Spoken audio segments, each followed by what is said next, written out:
Hello students, welcome to magnet brains Hindi. मेरा नाम है अवनीश त्रिपाठी। तो कक्षा 12 भूगोल के महत्वपूर्ण चैप्टर्स हमने एक एक करके देखे हैं। उसी क्रम में आज एक और इंपॉर्टेंट चैप्टर की तरफ पहुंच गए हैं और वो चैप्टर है पाठ 8 परिवहन एवं संचार, यानी कि ट्रांसपोर्टेशन एंड कम्युनिकेशन, जो अपने आप में एक बहुत ही इंपॉर्टेंट चैप्टर है। और जो हम तृतीय क्रियाकलाप या टर्सरी एक्टिविटीज जो हमने देखे थे, उन तृतीय क्रियाकलापों से संबंधित ये महत्वपूर्ण एक्टिविटीज हैं जिनकी चर्चा हम इंडिविजुअली करने वाले हैं। तो आइए शुरू करते हैं ये चैप्टर, पर उससे पहले एक खास जानकारी। स्टूडेंट्स, मैग्नेट ब्रेन्स हिंदी एक ऐसा प्लेटफॉर्म है जहां आप घर बैठे कक्षा 6 से 12 तक सभी स्टेट बोर्ड्स और सीबीएसई बोर्ड पर आधारित अपनी पूरी शिक्षा निःशुल्क पा सकते हैं। जी हां, यानी हिंदी माध्यम में आपकी पूरी की पूरी पढ़ाई निःशुल्क होने वाली है, चाहे आप किसी भी स्टेट बोर्ड या सीबीएसई बोर्ड से पढ़ रहे हो। और एक खास बात कि एक या दो चैप्टर पढ़ने के बाद यहां कोई पेड सब्सक्रिप्शन की जरूरत नहीं है, किसी तरह के इन्वेस्टमेंट की जरूरत नहीं है। तो इसी अच्छे इंफॉर्मेशन के साथ स्टार्ट करते हैं आज का महत्वपूर्ण चैप्टर, और वो है परिवहन एवं संचार, जिसको एक बार में पूरे चैप्टर को हम देखने का प्रयास करेंगे। अब देखिए स्टूडेंट, जब हम तृतीय क्रियाकलाप पढ़ रहे थे, मैंने आपको शुरू में पूरा डिटेल बताया था कि 3 तरह की आर्थिक क्रियाएं पूरी अर्थव्यवस्था में चलती हैं। एक आर्थिक क्रियाएं प्राथमिक क्रियाएं हैं जो कृषि से, पशुचारण से, है ना, आखेट और भोजन संग्रह से और खनन इत्यादि से जुड़ी हुई हैं। द्वितीय क्रियाएं यानी सेकेंडरी एक्टिविटीज हमने देखी जो जुड़ी हुई है विनिर्माण यानी मैन्युफैक्चरिंग से, जब आप कच्चे माल को एक कह सकते हैं कि विनिर्मित वस्तु या मैन्युफैक्चर गुड्स में कन्वर्ट करते हैं, तो पूरे मैन्युफैक्चरिंग के प्रोसेस को हम क्या बोलते हैं? द्वितीय क्रिया बोलते हैं। फिर हम आए तृतीय क्रियाकलापों के तरफ, और उन तृतीय क्रियाकलापों में हमने देखा कि जो सेवाएं प्रदान की जाती हैं, जो सर्विसेज दी जाती हैं डॉक्टर के द्वारा, इंजीनियर के द्वारा, एडवोकेट के द्वारा, ट्रांसपोर्ट कंपनी के द्वारा, टूरिज्म के द्वारा, ये सारी की सारी जो सर्विसेज या सेवाएं हैं वो तृतीय क्रियाकलाप में आती हैं। उसी में हमने ये 2 इंपॉर्टेंट चीजें देखी थी। कौन कौन सी? तो एक हमने महत्वपूर्ण देखा था, क्या? परिवहन, जिसकी चर्चा आज हम करेंगे, और एक हमने देखा था क्या? संचार, जिसको हम क्या बोलते हैं? कम्युनिकेशन बोलते हैं। ये जो परिवहन और संचार है, इसको हम आज क्या देखने वाले हैं? डिटेल में देखने वाले हैं कि आखिर ये परिवहन की पूरी रूपरेखा क्या है, कैसे ये आर्थिक क्रियाओं का एक बहुत ही इंपॉर्टेंट सेगमेंट बन चुका है। देखिए, जब मैं आपको द्वितीय क्रियाकलाप बता रहा था तब भी मैंने आपसे चर्चा की थी, और प्राथमिक क्रियाकलापों में भी चर्चा की थी कि कोई भी आर्थिक क्रिया परिवहन के बिना संभव नहीं है और संचार के बिना संभव नहीं है। उदाहरण के लिए समझिए, मान लीजिए कोई किसान अगर कोई फसल उगा रहा है या किसी तरह की खेती वो कर रहा है, तो उस फसल को फिर अल्टीमेटली उसे बाजार तक ले जाना पड़ेगा। यही नहीं, उसको फसल उगाते समय बाकी जो रॉ मटेरियल्स चाहिए, खाद चाहिए, बीज चाहिए, उसे भी बाजार से खेतों तक लाना पड़ेगा। So he need a transportation, a need of transportation. तो वहां परिवहन का बहुत महत्वपूर्ण रोल आता है, उसे मंडी तक भी जाना है। अब द्वितीय क्रियाकलाप यानी सेकेंडरी एक्टिविटीज में आइए, तो जो विनिर्माण का सारा प्रोसेस है, तो अब आप क्या चाहिए? अगर आप कहीं उद्योग लगा रहे हैं तो कच्चा माल आपको उद्योगों तक ले आना है, उद्योगों में जो माल बन चुका है उसे बाजार तक पहुंचाना है, टू होलसेलर्स, टू रिटेलर्स, सारा चीज करना है। तो ये बिना परिवहन का संभव नहीं है। सेम चीज संचार की हो गई है। आज के जमाने में देखिए कि अगर आप कृषकों यानी प्राथमिक क्रियाओं में लगे जो लोग हैं, उनका भी पूरा जीवन कम्युनिकेशन के बिना अधूरा है। आजकल तो इंटरनेट के माध्यम से आप देखिए, आपने एक नाम सुना होगा बहुत इंपॉर्टेंट, ई-नेम, ई-नाम यानी इलेक्ट्रॉनिक नेशनल एग्रीकल्चरल मंडी। अब ये क्या है? ये घर बैठे किसान अपने चीजों को ऑक्शन कर रहा है, बेच रहा है, खरीद रहा है। यही द्वितीय क्रियाकलाप है। जितने उद्योग हैं सब एक दूसरे से जुड़े हुए हैं, सबको अपने दूसरे की इंफॉर्मेशन देनी है, नॉलेज होनी चाहिए, डेटा होना चाहिए। तो संचार भी वही महत्वपूर्ण रोल अदा कर रहा है। यानी कि जो चैप्टर हम पढ़ने वाले हैं परिवहन और संचार, वो आज के दृष्टिकोण से किसी भी अर्थव्यवस्था, न सिर्फ भारत, किसी भी अर्थव्यवस्था के लिए रीढ़ की हड्डी है, एक महत्वपूर्ण तृतीय क्रियाकलाप या टर्सरी एक्टिविटीज के रूप में देखी जाती है। ठीक है स्टूडेंट्स, आइए देखते हैं इस चैप्टर को डिटेल में कि क्या मतलब है इसका। तो परिवहन को अगर हम परिभाषित करना चाहें तो परिवहन व्यक्तियों और वस्तुओं, ठीक, परिवहन व्यक्तियों और वस्तुओं को एक स्थान से दूसरे स्थान तक वहन करने की सेवा या सुविधा को कहते हैं। तो जब किसी व्यक्ति को या किसी वस्तु को, जैसे आप ट्रेन चलती है तो वो पैसेंजर ट्रेन भी होती है, मालगाड़ी भी होती है, गुड्स वाली भी होती है, यानी वस्तुओं को भी एक जगह से दूसरी जगह ले जाया जाएगा और व्यक्तियों को भी एक जगह से दूसरी जगह ले जाया जाएगा। ये जो सुविधा या पूरा प्रोसेस है उसे हम परिवहन कहते हैं। इसमें मनुष्य, पशुओं और विभिन्न प्रकार की गाड़ियों का प्रयोग किया जाता है। जैसे कई बार इंसान भी इंसानों को ढो के ले जाने का काम करता है। आपने अगर आप कलकत्ता में चले जाइए, आज भी हाथ गाड़ी चलती है, हाथ से, या कई बार लोग डोली उठाकर और लोगों को लेके जाते हैं बहुत जगह तक। इसके अलावा पशु, अगर आप गांव के एरिया में देखें तो जो भैंसा होते हैं, कटड़े होते हैं, बैल होते हैं, इनकी गाड़ी बनाई जाती है, इसे बैलगाड़ी, घोड़ा गाड़ी, कटरा गाड़ी कहा जाता है। इनका इस्तेमाल करके भी परिवहन किया जाता है। और विभिन्न, आज भी आप पहाड़ी इलाकों में चले जाइए तो आपको खच्चर पर बैठ के जाने की सुविधा मिलेगी, है ना। इस तरह के जानवर होंगे जो पहाड़ी इलाकों में चलेंगे, जैसे ऊंट रेगिस्तान में चलेगा तो उनसे भी परिवहन किया जाता है। और विभिन्न प्रकार की गाड़ियों का प्रयोग तो किया ही जाता है। परिवहन समाज की आधारभूत आवश्यकताओं की संतुष्टि के लिए रचा गया एक संगठित उद्योग है। यह बहुत इंपॉर्टेंट है। आधारभूत यानी बेसिक जो जरूरतें हैं लोगों की, उसको पूरा करने के लिए। जैसे आपको रोज सुबह दूध चाहिए, तो दूध आपके घर के बगल के दुकान तक एक गाड़ी वाला लेकर आता है, वो वहां पे सप्लाई करता है, आप वहां से जाके मिल्क पार्लर से या दूध वाले के यहाँ से दूध लेके आते हैं। यानी आपको हर तरह की जो आवश्यकताएं हैं उसको पूरा करने के लिए एक संगठन बनाया गया है, या आप कह सकते हैं कि एक पूरा ऑर्गेनाइजेशन तैयार कर दिया गया है परिवहन का, जो अलग अलग तरीके से गाड़ियों के द्वारा, पशुओं के द्वारा, रेल, वायुयान, जहाज, सबके द्वारा पूरा किया जाता है। वर्तमान औद्योगिक युग में मांग एवं पूर्ति में संतुलन स्थापित करने में परिवहन के साधनों का महत्वपूर्ण योगदान है। बिल्कुल, आपने एक सुना होगा supply chain management. Supply chain management, इसको हिंदी में कहते हैं पूर्ति चेन प्रबंधन, कुल मिला के कहते हैं इसको, तो पूर्ति कड़ी प्रबंधन भी कहते हैं। इसका मतलब ये होता है कि जो पूरा आपको सप्लाई करना है, जो मांग के हिसाब से पूर्ति करनी है, उसको कैसे हम कैसे मैनेज करें, कैसे प्रबंधित करें। यानी मांग और पूर्ति में संतुलन। जैसे मान लीजिए कि एक इलाके में 100 लीटर दूध की मांग हर सुबह होती है, तो कोई एक परिवहन का साधन होना चाहिए कि डेयरी से दूध वहां तक पहुंच सके। समझ रहे हैं आप? तो मांग और पूर्ति को संतुलित बनाए रखने के लिए परिवहन जो है एक बहुत ही महत्वपूर्ण रोल अदा करता है। ये सप्लाई चेन मैनेजमेंट पूरा एक अपने आप में डिसिप्लिन है जिसकी पढ़ाई की जाती है, और ये बड़ा इंपॉर्टेंट रोल प्ले करता है पूरी अर्थव्यवस्था में। परिवहन के द्वारा ही वस्तुओं और पदार्थों का एक स्थान से दूसरे स्थान को शीघ्रता और सुगमता से स्थानांतरण किया जाता है। आप ट्रांसपोर्ट करते हैं एक जगह से दूसरे जगह पर, किस तरह से? परिवहन के कारणों से, परिवहन के माध्यम से। आज आधुनिक युग में देश विदेश के व्यापार की उन्नति इसी पर निर्भर करती है। ये पॉइंटर्स हैं, जब आपको आंसर्स लिखने हैं तो आप ये पॉइंटर्स उसके आप विशेषताओं में लिख सकते हैं। तो अब ये क्या कह रहा है? देश विदेश के जो व्यापार की उन्नति है, आप ये देखिए कि पूरी दुनिया में आजकल क्या, जो आगे हम पढ़ने वाले हैं, क्या अंतरराष्ट्रीय व्यापार है, जिसको बोलते हैं इंटरनेशनल ट्रेड। मैं अंग्रेजी के शब्द भी आपको बताते चलता हूं ताकि आपको चीजें ध्यान रहे। इंटरनेशनल ट्रेड, अंतरराष्ट्रीय व्यापार, अगला चैप्टर हम पढ़ने वाले हैं। तो ये इंटरनेशनल ट्रेड जो है ये ज्यादातर किस पर आधारित है? वायुयान पर और पानी के जहाजों पर। अब ये परिवहन अगर छोड़ दिया जाए तो क्या भूमंडलीकरण हो पाएगा? ग्लोबलाइजेशन हो पाएगा? क्या आदान प्रदान वस्तुओं का हो पाएगा पूरी दुनिया में? नहीं हो पाएगा। तो परिवहन इसका इंपॉर्टेंट रोल है। तो यदि इसे व्यापार का जीवन रक्त कहा जाए तो कोई अतिशयोक्ति नहीं होगी। यानी लाइफ लाइन जिसे कहा जाता है ना, लाइफ लाइन अगर पूरे ट्रेड का कहा जाए तो किसको कह सकते हैं आप? परिवहन को कह सकते हैं। You can not imagine any economy without the mode of transportation. You can not imagine the industrialisation without the transportation. You can not imagine the growth of primary and tertiary sectors और secondary sectors without the mode of transportation. यानी प्राथमिक, द्वितीयक, तृतीयक क्रियाकलाप कोई भी आप उन्नति नहीं कर सकते अगर वहां पर परिवहन नहीं है। आप अंतरराष्ट्रीय व्यापार या आंतरिक व्यापार को भी इमेजिन नहीं कर सकते अगर आपके पास परिवहन के साधन नहीं है। आप किसी भी तरह की आर्थिक उन्नति तब तक नहीं इमेजिन कर सकते जब तक परिवहन को आप क्या करेंगे? नहीं विकसित करेंगे। इसीलिए इसे व्यापार का जीवन रक्त कहा जाता है। यानी व्यापार को चलाए रखने के लिए, जिंदा रखने के लिए जो सबसे महत्वपूर्ण चीज है वो क्या है? परिवहन है। ठीक है, आई होप कि चीजें क्लियर हो रही होंगी आपको। अब देखिए एक और बहुत इंपॉर्टेंट शब्द यूज होता है। देखिए ये सब टर्मिनोलॉजीज हैं, इन शब्दों का मतलब आपको जरूर पता होना चाहिए। कई बार इसी शब्द पर क्वेश्चन बनाकर पूछ जाता है। परिवहन जाल क्या है? पूरा जो जाल फैला हुआ परिवहन का, उसको किसे कहते हैं? तो अनेक स्थानों को जब परस्पर मार्गों की श्रेणियों द्वारा जोड़ दिया जाता है तो उससे जो प्रारूप बनता है उसे परिवहन जाल कहते हैं। आपने एक शब्द सुना होगा स्वर्ण चतुर्भुज। स्वर्ण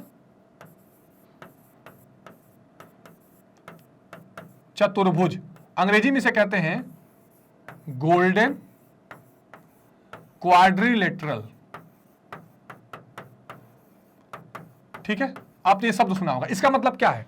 ये जो स्वर्ण चतुर्भुज है ना, इस परिवहन जाल का बड़ा अच्छा उदाहरण है। इसने क्या किया है? दिल्ली, मुंबई, चेन्नई, कोलकाता सबको सड़क मार्ग से जोड़कर एक क्वाड्रिलेटरल यानी चतुर्भुज बना दिया है। ठीक है, अब इसने क्या किया? 4 शहरों को सड़कों से जोड़ के एक जाल बना दिया। हर गांव को, जैसे आपने एक योजना सुनी होगी प्रधानमंत्री ग्राम सड़क योजना, हर गांव को सड़क से जोड़ देना। तो जब आप किसी भी दो स्थानों को, ज्यादातर स्थानों को सड़कों के माध्यम से जोड़ते हैं और जोड़कर एक साथ एकत्रित कर देते हैं तो इसे परिवहन जाल कहा जाता है। ये जो पूरा प्रारूप बनता है, पूरा जो सेट बनता है, उसको परिवहन जाल कहते हैं। ठीक, इस शब्द को आप ध्यान रखेंगे, परिवहन जाल। ठीक है, बड़ा महत्वपूर्ण है। अब इसके बाद परिवहन के साधन यानी मीन्स ऑफ ट्रांसपोर्ट, यानी क्या क्या वो परिवहन के साधन है जो काम आते हैं। तो परिवहन के साधनों का इतिहास वस्तुतः मानव सभ्यता के विकास का इतिहास है। आपने जब आप इतिहास पढ़ते होंगे, पूर्व पाषाण काल, फिर आदिमानव काल, इस प्राचीन इतिहास, तो आप इस चीज को गौर करते होंगे कि एक दौर आया जब लकड़ी के पहिए बनाए गए, फिर दौर आया कि लोहे के पहिए बनाए गए, फिर रबड़ के पहिए बनाए गए। जैसे जैसे मानव सभ्यता का विकास हुआ है, तो पहले क्या होता था, लकड़ी की गाड़ियां होती थी जिससे लोग चलाते थे। मनुष्य ने अपने बुद्धि और बल से स्थल, जल और आकाश सबको परिवहन के क्षेत्र में ले लिया। जैसे अगर आप देखें तो जो औपनिवेशिक काल था, यानी जिस काल में जो ब्रिटेन, पुर्तगाल, फ्रांस, इस देशों के लोग जब दुनिया भर को गुलाम बना रहे थे, तो वो किन मार्गों से पहुंच रहे थे? जल मार्गों से पहुंच रहे थे। 1498 में 1498 में वास्को डी गामा भारत आया। कैसे आया? जल मार्ग के द्वारा आया। 1492 के आसपास कोलंबस अमेरिका पहुंचा। कैसे? जलमार्ग के आसपास, जलमार्ग के द्वारा। तो मनुष्य ने क्या किया, एक एक करके धीरे धीरे इन मार्गों को विकसित किया। और फिर बाद में क्या हुआ, धीरे धीरे फिर राइट बंधु, राइट ब्रदर्स आए और वायुयान का खोज हुआ और फिर वायु मार्ग से दुनिया जुड़ने लगी। उससे पहले जो है वो घोड़ों के द्वारा पूरी दुनिया में, आपने सिकंदर का नाम सुना होगा, दुनिया जीतता था सब घोड़े के माध्यम से। तो मनुष्य का जैसे जैसे सभ्यता का विकास होता चला गया, अपने बुद्धि और बल से मनुष्य ने अलग अलग तरह के परिवहन के साधनों का विकास किया, उसका खोज किया। ठीक है, तो ये क्रम या क्रोनोलॉजी आपको पता रहनी चाहिए। आदिकाल से लेकर वर्तमान तक परिवहन के जिन साधनों का प्रयोग किया जाता रहा है उसे हम किस वर्ग में रखते हैं? एक तो रखते हैं स्थल परिवहन। ठीक है, तो आप इसको कह सकते हैं कि जो जमीन का इस्तेमाल करके परिवहन किया जाता है ना, उसको हम स्थल परिवहन कहते हैं। दूसरा जल परिवहन, यानी आप कह सकते हैं कि सी ट्रांसपोर्टेशन या वाटर ट्रांसपोर्टेशन, इसको क्या कह सकते हैं? Land transportation, land transportation. ठीक, जल परिवहन को क्या कह सकते हैं? Water transportation.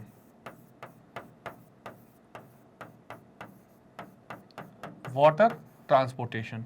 वायु परिवहन को क्या आप क्या कह सकते हैं? एयरवेज भी कह देते हैं या एयर ट्रांसपोर्ट मान लीजिए। और पाइपलाइन परिवहन, ये तो अंग्रेजी शब्द ही है। इससे क्या होता है? गैस का या ऑयल का, गैस और ऑयल का ट्रांसपोर्टेशन होता है। ठीक, अब देखिए, ये वो विभिन्न तरीके हैं, ये विभिन्न साधन हैं या क्लासिफिकेशन है, वर्गीकरण है, जो आप परिवहन को अलग अलग क्षेत्रों में बांट सकते हैं। अब अगर आप स्थल या लैंड को देखें तो इसमें दो प्रमुख चीजें आती हैं। कौन कौन सी? एक इसमें आ जाता है क्या? रेल मार्ग, रेल मार्ग, और दूसरा इसमें सड़क मार्ग, सड़क मार्ग। ये दो चीजें लैंड में होती हैं, बाकी तो बिल्कुल एज इट इज है। जल परिवहन में भी आपको क्या क्या चीजें मिल जाएंगी? इसमें भी आपको क्या, जैसे नदी है ना, झील, ठीक है, सागर, महासागर, ठीक है, ये वो सारी चीजें हैं जहां पर आपको ये परिवहन देखने को मिलेगा। कई बार जल परिवहन को हम जनरली सोचते हैं समुद्र में या सागरों में जो जहाज चलते हैं वही, नहीं। इनलैंड वाटर ट्रांसपोर्टेशन किसको कहते हैं? जो जमीन के लैंडलॉक जो जगह हैं उसमें जो झील जा रही है, जो नदियां जा रही हैं, उसमें भी हम पानी के जहाज चला के, फेरी चला के ट्रांसपोर्टेशन करते हैं। उदाहरण मैंने आपको कई बार इसके दिए हैं, जैसे आप जर्मनी में चले जाइए, रूर नदी पर जो जहाजें चल रही हैं। इसके अलावा जो उत्तरी अमेरिका में आप देखिए, मिशिगन, ईरी, सुपीरियर, ये सारे झीलें हैं, इन झीलों पर पानी की जहाजें चल रही हैं। भारत में भी मैंने कई बार चर्चा किया हुआ है, फिर बता देता हूं, हमने क्या बनाया है? नेशनल वाटरवे 1, ठीक है, राष्ट्रीय जल मार्ग 1, कहां से कहां तक? हल्दिया, हल्दिया से कहां तक? या प्रयागराज से हल्दिया, या हल्दिया से प्रयागराज आप कह सकते हैं। प्रयागराज से हल्दिया, प्रयागराज उत्तर प्रदेश, जिसको इलाहाबाद कहते थे। ये नेशनल वाटरवेज 1 है। किस पर बना हुआ है? ये गंगा नदी पर बना हुआ है।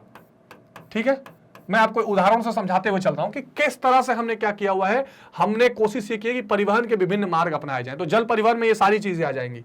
वायु परिवहन में एयर ट्रांसपोर्ट है, जिसमें कि पैसेंजर प्लेन्स भी होती हैं, कार्गो प्लेन्स भी होती हैं। और पाइपलाइन परिवहन से हम क्या करते हैं कि जैसे आपने अक्सर अपने घर के आसपास कुछ पाइपें पीले कलर की देखी होंगी और उस पर अक्सर देखा होगा एक नाम लिखा हुआ, जिसको क्या कहते हैं, जिसको कहते हैं गेल, GAIL, gas authority India limited, Bharat की PSU है। इसी तरह पूरी दुनिया में भी एक देश से दूसरे देश में पाइपलाइन पहुंचाकर गैस और तेल बनाया जाता है। आप देखिए अभी जब यूक्रेन और रसिया का लड़ाई चल रहा था तो हमने देखा कि यूरोप से होते हुए रसिया तक गैस पाइपलाइन गए हुए हैं नाटो कंट्री से, उसको रोकने की बात चल रही थी, रोका भी। तो गैस से भी पाइपलाइन के द्वारा भी हम परिवहन कराते हैं। और परिवहन में हम पहले देख चुके हैं, केवल मनुष्य नहीं, वस्तुओं का भी एक जगह से दूसरी जगह ले जाया जाता है। तो गैस को या तेल को एक जगह से दूसरी जगह पहुंचाने के लिए इस तरह के परिवहन का इस्तेमाल किया जाता है। तो ये क्या है, ये वर्गीकरण है, ये क्लासिफिकेशन है पूरे परिवहन का। स्थल परिवहन, जल परिवहन, वायु परिवहन, पाइपलाइन परिवहन। चाहे तो आप इसका स्क्रीनशॉट भी ले सकते हैं। चलिए ठीक है, आगे बढ़ते हैं। परिवहन के किसी भी साधन की सार्थकता परिवहित की जाने वाली वस्तु एवं सेवाओं के प्रकार, परिवहन की लागत और उपलब्ध साधन पर निर्भर करती है। बड़ी इंपॉर्टेंट लाइन है, ध्यान से समझिए। क्वेश्चन ये, टॉपिक ये कह रहा है कि परिवहन कितना सार्थक है डिपेंड करता है कि आप किस तरह की वस्तु ले जा रहे हैं, उस वस्तु को ले जाने की लागत क्या लग रही है। जैसे उदाहरण के लिए समझिए, मान लीजिए कि आप दिल्ली से दो शहर, अगर मान लीजिए दिल्ली है और मुंबई है। अब मैं आपको ये बोलूं कि दिल्ली से हम मुंबई तक एक पाइपलाइन बना देते हैं और यहां से हम इसमें गैस भेजेंगे, और इसको भेजने के लिए हम अगर कहें कि 1 kg CNG, मान लीजिए 1 kg CNG भेजने में हमको 10 रुपए ऑन एन एवरेज कॉस्ट आएगी, ठीक।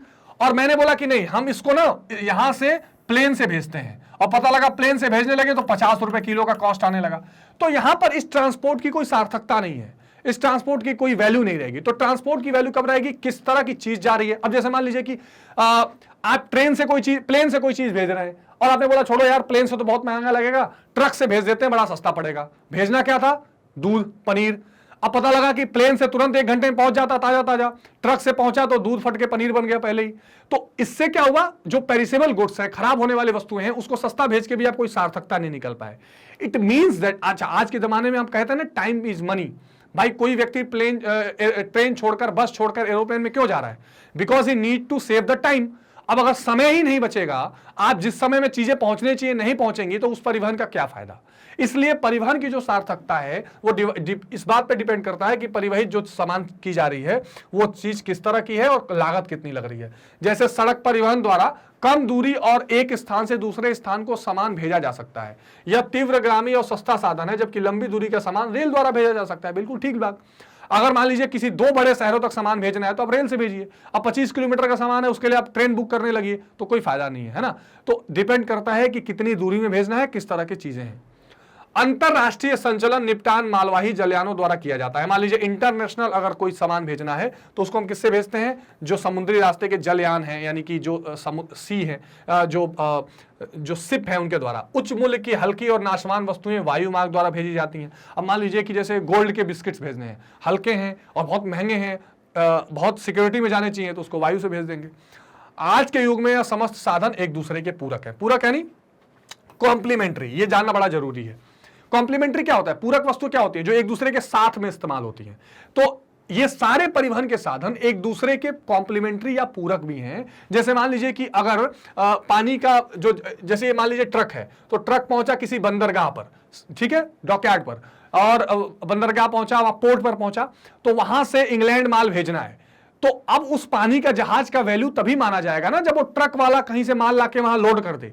अब पानी का जहाज किसी दूसरे शहर में जाके सामान तो ले नहीं आएगा, वहां तक तो ट्रक चाहिए, ठीक है। तो यानी सारे साधन एक साथ जुड़े हुए हैं। उसी तरह पानी का जहाज किसी दूसरे देश से माल लाएगा तभी तो ट्रक वाला बाकी शहरों में ले जाएगा। तो ये सारे के सारे परिवहन के साधन क्या हैं, एक दूसरे से जुड़े हुए हैं, एक दूसरे के पूरक हैं और एक साथ काम करते हैं। अब देखिए, अब एक एक करके अगर देखें तो स्थल परिवहन में 2 चीजें आती हैं, सड़क मार्ग और रेल मार्ग। तो आप देख सकते हैं ये हाईवेज हैं और ये रेलवेज हैं। तो सड़क मार्ग और रेल मार्ग इसमें आते हैं। इस सड़क मार्ग में भी कई तरह कैटेगरी की सड़कें हैं। जैसे ग्रामीण कच्ची सड़कें होती हैं जिसको खड़ंजा, आप एक नाम सुना होगा आपने, है ना।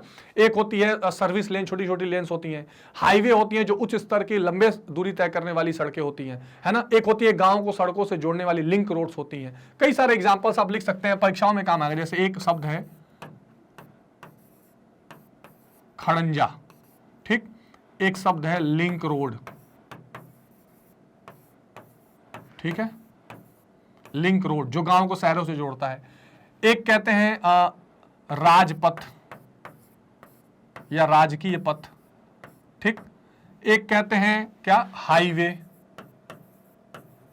तो ये सब क्या है, सड़क, रोड ट्रांसपोर्टेशन के उदाहरण है, ठीक। तो ये आप ध्यान रखेंगे कि सड़क परिवहन। दूसरा क्या है, रेल मार्ग। तो जाहिर सी बात है कि जो रेल मार्ग है वो भी इस समय भारत के परिवहन का पूरा लाइफलाइन बना हुआ है।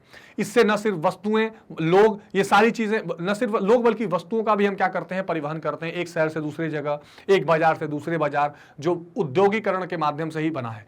रेल मार्ग का जो विकास शुरू हुआ भारत में वो कब से माना जाता है, 1853 में। पहली ट्रेन चलाई गई थी कब, 1853 में, अप्रैल 1853 में, और मुंबई से थाने के बीच। तो अंग्रेजों ने इसका विकास क्यों किया था, उद्योगों को सपोर्ट करने के लिए कि कच्चा माल उद्योगों तक पहुंचाया जा सके, उद्योगों से फिर ट्रांसपोर्ट करके हम बंदरगाहों तक लाकर इंग्लैंड भेजते रहें, ये सारा काम करने के लिए। तो ये रेल मार्ग अब क्या बन चुका है, पूरे देश में फैल चुका है और इसके विभिन्न विभिन्न जोन बन चुके हैं। सड़कों की अगर बात करें तो यातायात के विकास में जितना महत्व साधनों का है उतना ही महत्व यातायात के मार्गों का है। बिल्कुल ठीक बात। आप सड़क, आप ट्रक ले लीजिए, बस ले लीजिए, कार ले लीजिए, बाइक ले लीजिए, सारा इंपॉर्टेंट है। सड़क नहीं है तो क्या करेंगे आप, तो मार्गों का जरूरी है बहुत होना। सड़कें वस्तुतः मानव द्वारा स्थल पर बनाए गए मार्ग हैं। प्रारंभ में सड़कें पगडंडियों और खच्चरों और गाड़ियों के मार्ग के रूप में पाई जाती थी, यानी पहले बहुत कच्ची होती थी, किंतु धीरे धीरे अनेक बाधाओं को पार करके मनुष्य ने पगडंडियों के स्थान पर चौड़ी पक्की सड़कें, इस तरह की सड़कें धीरे धीरे मनुष्य ने क्या कर ली, बनाने शुरू कर दी, और अब इस तरह की सड़कों का इस्तेमाल किया जाता है। इन सड़कों पर अभी परिवहन का कार्य बैलगाड़ी अथवा घोड़ा गाड़ी के स्थान पर मोटर गाड़ियों द्वारा अधिक होता है। ये सड़कें कंकड़, पत्थर, तारकोल, कोयला, ईंटों के चूरे द्वारा बनाई जाती हैं, ठीक। आजकल एक और इसमें चीज इस्तेमाल हो रहा है, बता देता हूं, नई चीज है बहुत, फ्लाई ऐश। भारत सरकार आजकल एक चीज इस्तेमाल कर रही है, फ्लाई ऐश, ठीक। इसके बारे में आप किसी को पता हो तो कमेंट सेक्शन में जरूर बताइए। अभी फिलहाल इतना आपके लिए जरूरी जानना कि फ्लाई ऐश को भी हम सड़कों में डालकर सड़कें बनाने का इस्तेमाल कर रहे हैं। कमेंट सेक्शन में जरूर बताइएगा। संयुक्त राज्य अमेरिका तथा यूरोप के कई देशों में तो रबड़ की मोटी तह बिछाकर न्यूनतम घर्षण वाली सड़कें भी बनाई गई हैं। ऐसी सड़कों पर गाड़ियों की गति बहुत तेज होती है। तो तरह तरह की, पहले क्या होता था कि केवल बड़े बड़े मोटे मोटे कंकड़ों की सड़कें होती थी, फिर गिट्टियों के होने लगी, फिर बजरियों के होने लगी, फिर कंक्रीट पूरा प्लेन सड़क बनने लगा। अब रबड़ की भी सड़कें बनने, जिसमें फ्रिक्शन बहुत कम होता है, बहुत तेज गाड़ियां उस पर निकलती हैं। तो बड़े बड़े हाईवेज जो हैं, सुपर हाईवेज, इस तरह की चीजें बन रही हैं, 6 लेन 8 लेन्स, है ना। एक्सप्रेस वे, आजकल एक हाईवे से भी ऊपर चला गया है एक्सप्रेस वे, आपने सुना होगा, बहुत बार इसका नाम आता है। तो ये सड़कों का पूरा जाल बिछ रहा है। अब सड़कों को क्या क्या चीजें प्रभावित करती हैं, कौन कौन सी फैक्टर्स है जो कंट्रोल या इफेक्ट करते हैं सड़कों को।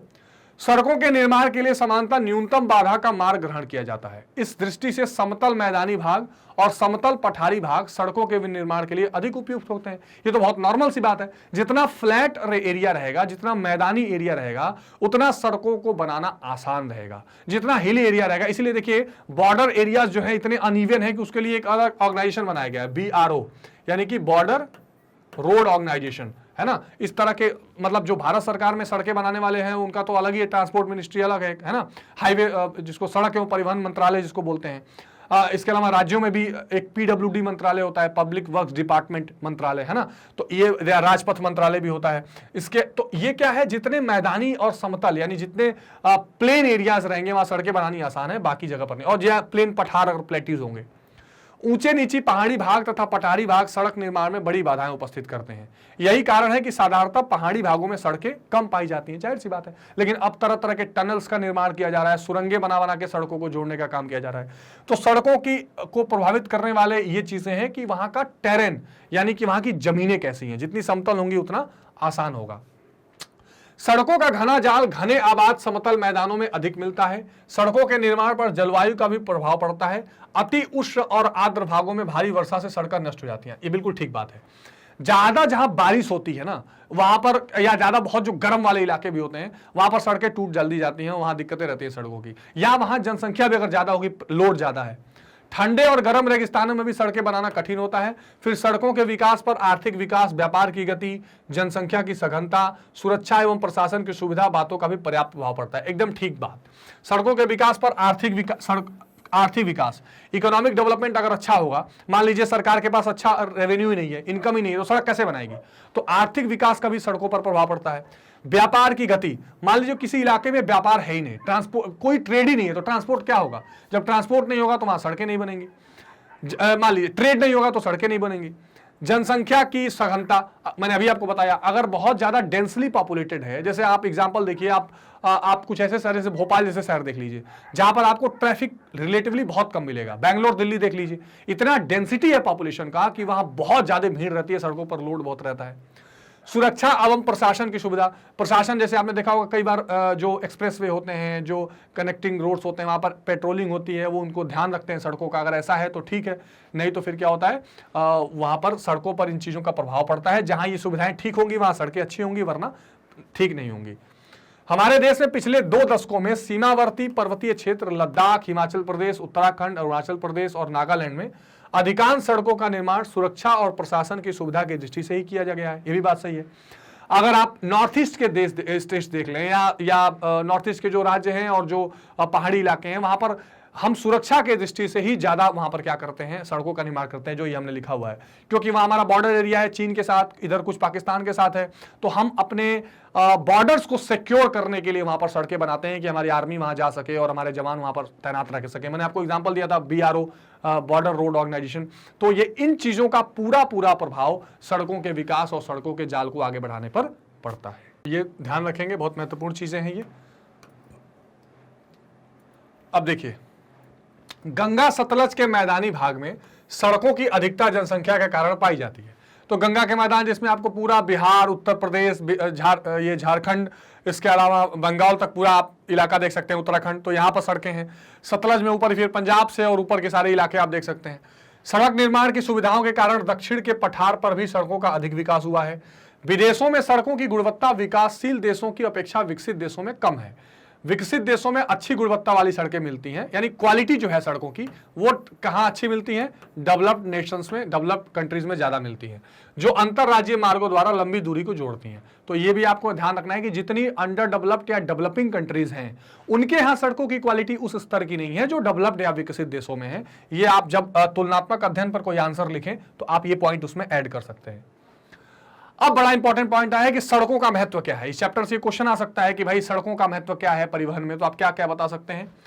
तो आधुनिक युग में सड़कों का अपूर्व महत्व है। सड़कों का के द्वारा ही किसी देश का यातायात और व्यापार प्रभावित होता है। ये तो हम बहुत बार डिस्कस कर चुके हैं कि कहीं का जो ट्रैफिक है, कहीं का जो यातायात है, या कहीं का जो व्यापार है, पूरा का पूरा जो ट्रेड एंड कॉमर्स है, वो सड़कों पर आधारित है। इसके कई कारण, इसके कई आप लॉजिक, ट्रिक, कई सारे इसके तर्क दे सकते हैं। कैसे? भाई अगर आपको कृषि से संबंधित कोई व्यापार करना है तो आपको पहले क्या लाना, बीज को या उगाए हुए चीजों को आपको मंडी तक ले जाना है, ट्रांसपोर्ट चाहिए। अगर आपको कोई इंडस्ट्री चलानी है, उसको कहीं भी सामान भेजना है, ट्रांसपोर्ट चाहिए। इंटरनेशनल ट्रेड करना है अंतरराष्ट्रीय लेवल पर, तो आपको ट्रांसपोर्ट चाहिए। तो उसमें सड़कों का, अगर इंटरनेशनल ट्रेड भी करना है तो बंदरगाहों तक तो सामानों को पहुंचाना है, तो आप सड़क मार्ग से ही ले जा सकते हैं। यद्यपि माल ढोने की क्षमता और गति रेल यातायात में अधिक है, फिर भी सड़क मार्ग की निम्नलिखित विशेषताएं हैं। सड़क मार्ग देश के छोटे से छोटे गांव तक पहुंच सकता है। बिल्कुल ठीक बात, ट्रेन को हर गांव में थोड़ी ले जाएंगे आप, लेकिन गांव तक किसको ले जाएंगे? सड़क तक। मोटर गाड़ी सड़कों पर चलने वाला महत्वपूर्ण वाहन है। इसके द्वारा माल लादकर नियत स्थान पर पहुंचाया जाता है और रेल मार्गों की अपेक्षा अधिक सुविधाजनक भी होता है। तो ये तो बिल्कुल क्लियर विशेषताएं हैं। रेलों में माल की कई बार चढ़ाना और उतारना पड़ता है, जिसमें माल की टूट फूट बहुत होती है, लेकिन मोटरों में यह कठिनाई नहीं होती। तो आप देख सकते हैं बड़े बड़े ये इस तरह के कंटेनर्स होते हैं और इस तरह से आप रोडवेज से चीजों को पहुंचाते हैं। मांस, मछली, अंडे और सब्जी आदि का शीघ्र खराब होने वाली वस्तुएं मोटर द्वारा अति शीघ्र उपभोक्ता केंद्रों तक पहुंचाई जाती हैं। आपने देखा होगा बड़े बड़े शहरों में मदर डेयरी के स्टॉल्स होते हैं, सांची मिल्क पार्लर्स वगैरह होते हैं। तो वहां पर क्या होता है, जहां डेयरी रहती है वहां से ट्रकों में दूध, दही, मक्खन, ये सब लाद लाद के चीजों को पहुंचाया जाता है। विदेशों से आए और कारखानों में तैयार किए गए माल को देश के सुदूर भागों तक तैयार गांव में उत्पादित कच्चे माल को कारखानों तथा बंदरगाहों तक यानी सी पोर्ट्स तक पहुंचाने में किसका योगदान है? सड़क अद्वितीय साधन है ना। यानी आप जो भी चीजें इंडस्ट्री में बना रहे हैं वो चीजें बाजार तक ले जानी है, उपभोक्ता तक ले जानी है, या अगर बाहर भेजना है तो बंदरगाहों तक सामानों को पहुंचाना है तो वो भी किससे जाएगा, समुद्र बंदरगाहों तक चीजें सड़कों तक ही जाएंगी, और कोई उपाय नहीं है।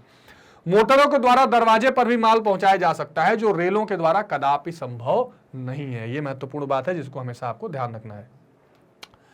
देश में उद्योगों के अनुचित केंद्रीयकरण की प्रवृत्ति को सड़कों द्वारा रोका जा सकता है। बहुत इंपॉर्टेंट लाइन है, ध्यान से समझिए।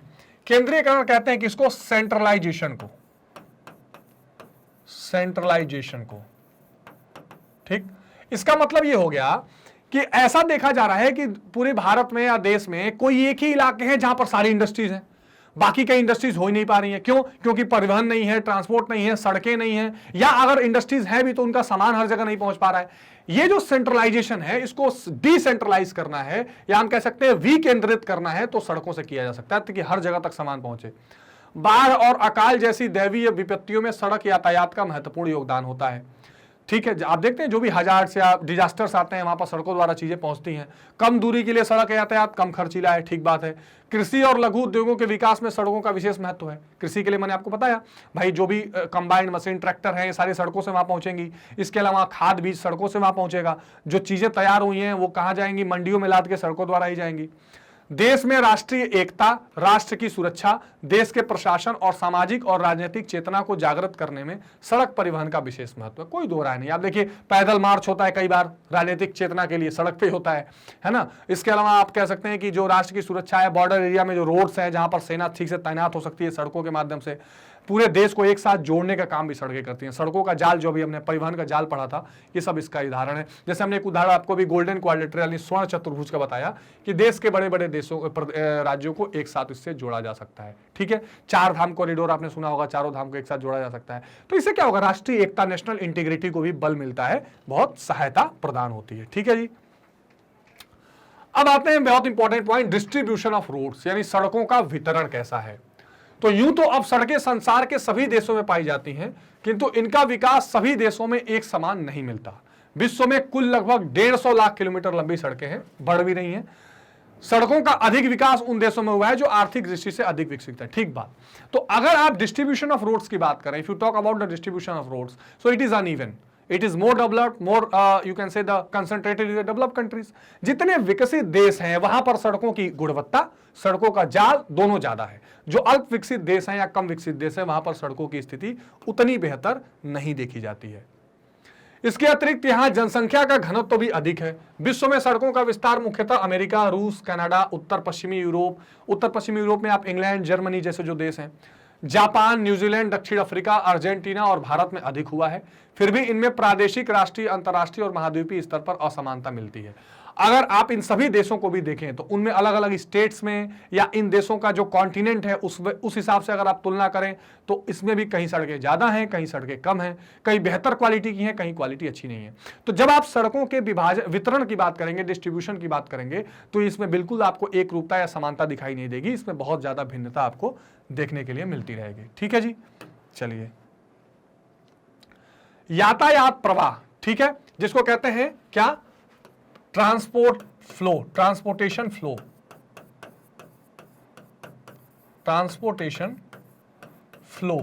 क्या है भाई? ये जब सड़क तंत्र यातायात की जरूरतें के अनुरूप विकसित न हो तो सड़कों पर संकुलन बढ़ जाता है। ऐसी स्थिति नगरों की सड़कों की होती है। यातायात का सड़कों पर अधिक हो शीर्ष, और जब परिवहन कम हो गर्त, सड़कों पर दिन में विशेष समय पर देखा जाता है। अब देखिए, यातायात प्रवाह का मतलब यह है कि जो ट्रैफिक है उसका फ्लो कैसा है। आप ट्रांसपोर्टेशन फ्लो कह सकते हैं, ट्रैफिक फ्लो भी कह सकते हैं इसको। इसका मतलब कुल मिला के ये रहेगा कि कभी कभी आप देखेंगे कि वहां पर बहुत ज्यादा जो डेंसिटी है वो गाड़ियों की बढ़ रही है, यानी कि जाम लग जा रहा है, जिसको हम कह रहे हैं कि बहुत सिर्स होता है जब बहुत ज्यादा सड़कों पर क्या होते हैं, यातायात के साधन होते हैं। और कई बार परिवहन बहुत कम होता है तो उसे गर्त भी कहते हैं, यानी कि बहुत उस समय कम है। तो ये हमेशा इसमें अंतर देखा जाता है या तरह तरह की भिन्नताएं इसमें देखी जाती हैं। ठीक, तो ये यातायात फ्लो का मतलब था। इसका मतलब ये था कि ट्रैफिक का किस तरह से फ्लो चल रहा है, कभी ज्यादा कभी कम। अब आते हैं महामार्ग, जिसको हम क्या कहते हैं, हाईवेज भी कहते हैं। ठीक है, हाईवेज। महामार्ग दूरस्थ स्थानों को जोड़ने वाली सड़कें होती हैं, इन पर आवागमन अबाधित रूप से होता है। अबाधित, जैसे मान लीजिए सड़क आप देख रहे हैं, यहां पर बगल में फेंसिंग की रहेगी, है ना, इससे आप जगह जगह कहीं भी बाहर नहीं निकल पाएंगे। एंट्री एग्जिट के लिए एक पर्टिकुलर पॉइंट होगा, उसी पॉइंट से आप बाहर निकल पाएंगे। और बड़े बड़े सड़कों को, इसमें बड़े बड़े शहरों को आपस में जोड़ दिया जाता है। इसके बगल बगल के सड़क चलाई जाती है सर्विस लेन के तौर पर, जहां पर छोटी छोटी गाड़ियां चल सकती हैं। इस अबाधित सुविधा के लिए स्थान स्थान पर अलग अलग यातायात लेन, पुल, फ्लाईओवर और दोहरे वाहन मार्ग युक्त 80 मीटर चौड़ी सड़कें बनाई जाती हैं। यानी इस सड़क को ठीक से आबादित बनाया जाए, यानी बीच में इसमें ट्रैफिक जाम न लगे, ये रुके ना, इसलिए जगह पर फ्लाईओवर बना दिया जाता है कि ऊपर से निकल जाए, अंडरपास बना दिए जाते हैं, इसको रोका नहीं जाता है। विकसित देशों में प्रत्येक नगर और पतन नगर महामार्गों से जुड़े हैं। तो ये कंसेप्ट भी डेवलप्ड नेशन से आया है। अब तो भारत में भी बहुत ज्यादा इसको हमने क्या कर लिया है, बना लिया है। और नेशनल हाईवे अलग अलग क्रमांकों के हिसाब से बनाए जाते हैं। हमने राष्ट्रीय महामार्ग बना लिए हैं, नेशनल हाईवेज। तो चलिए बताइए कमेंट सेक्शन में कि सबसे लंबा नेशनल मार्ग, राष्ट्रीय मार्ग कौन सा है, सबसे लंबा नेशनल हाईवे इंडिया कौन सा है, कमेंट सेक्शन में बताइए। ठीक है, अब देखिए विश्व के देशों के महामार्गों का वितरण। तो अमेरिका की बात करते हैं, क्योंकि हम विश्व भूगोल अभी देख रहे हैं। यहां लगभग विश्व की 1/3 सड़कें हैं। पूरे दुनिया का 1/3 जो सड़कें हैं वो अमेरिका में है। यहां मार्गों का घनत्व 0.65 किलोमीटर प्रति वर्ग किलोमीटर है। और यहां एक स्थान से दूसरे स्थान की महामार्ग के बीच 20 किलोमीटर की दूरी है। ठीक, तो ये वहां का एक डेटा आप स्टैट्स देख सकते हैं। यहां के महामार्ग पूर्व अटलांटिक महासागरीय तट, जो अटलांटिक तट के आसपास जो इलाके हैं, है ना, वहां पर स्थित नगरों को पश्चिमी प्रशांत महासागरीय तट से जोड़ते हैं। अगर आप नॉर्थ अमेरिका का एक मैप देखें, कुछ ऐसा करके मैप है उसका रफली, तो इधर अटलांटिक है, ठीक है, अटलांटिक सागर है, इधर प्रशांत महासागर या पैसिफिक ओशियन है। तो यहां से यहां तक जोड़ने के लिए ये सारे जो है पूरे महामार्ग काम करते हैं अमेरिका में। ठीक है, यहां की अधिकांश सड़कों का विकास दक्षिणी सीमा में 300 किलोमीटर तक के क्षेत्र में हुआ है। यहां का ट्रांस कैनेडियन महामार्ग बहुत इंपॉर्टेंट है, इसको नोट कर लीजिएगा, एग्जाम में पूछ सकता है। ट्रांस कैनेडियन महामार्ग ब्रिटिश कोलंबिया प्रांत से वैंकूवर शहर को, जो पश्चिमी तट पर है स्थित है, उसको जोड़ता है। तो ट्रांस कैनेडियन में आप, वैंकूवर एक बहुत इंपॉर्टेंट शहर है कनाडा के पास, और आपका ये जो ब्रिटिश कोलंबिया है, इन दोनों शहरों को जोड़ रहा है। इसी प्रकार अलास्का का राजमार्ग, अलास्का क्या है, कनाडा के बगल में ऊपर है। ठीक है, अलास्का का राजमार्ग कनाडा के एडमंटन को अलास्का के एकारीज से जोड़ता है, यह राजकीय राजमार्ग है। तो इस तरह के प्रमुख कुछ राजमार्ग हैं अमेरिका में जो देखने के लिए। देखिए पान अमेरिकन जो है, यानी कि पूरे अमेरिका का जो पान अमेरिकन है, पूरे अमेरिका, पैन अमेरिकन जिसको कहते हैं, तो पान अमेरिकन निर्माणाधीन महामार्ग द्वारा दक्षिणी अमेरिका, जो साउथ अमेरिका है, यानी नीचे का अमेरिका, अलग कॉन्टिनेंट है वो, मध्य अमेरिका, अच्छा संयुक्त राज्य अमेरिका और कनाडा आपस में जुड़ जाएंगे। हालांकि यहां पर उसी अमेरिका को 3 भागों में बांटने की बात कर रहा है, जो यूएसए है नीचे का भाग, मध्य भाग और ऊपर कनाडा तक, वो पान अमेरिकन निर्माणाधीन महामार्ग है जो बनने वाला है। ऑस्ट्रेलिया का स्टुअर्ट महामार्ग डार्विन को मेलबर्न से जोड़ता है। तो कुछ उदाहरण है महामार्गों के जो आपको थोड़े ध्यान में रखने हैं।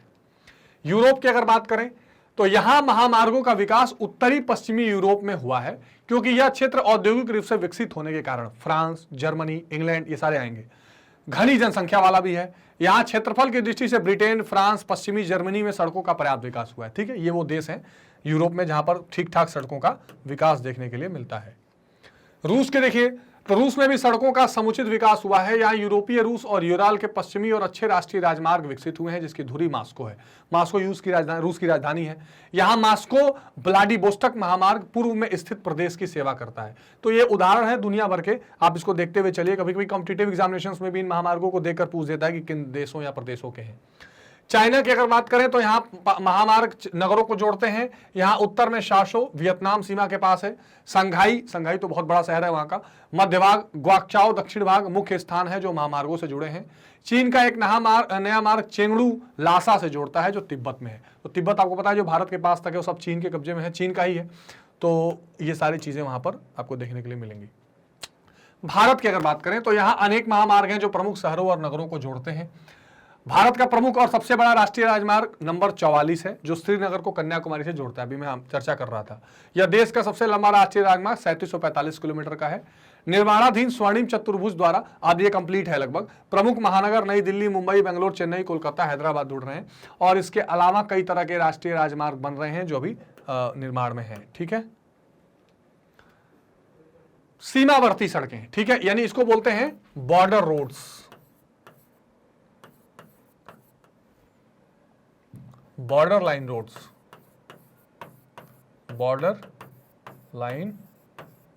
रोड्स, और इसको बनाने की जो पूरी जिम्मेदारी है वो किसको जाती है?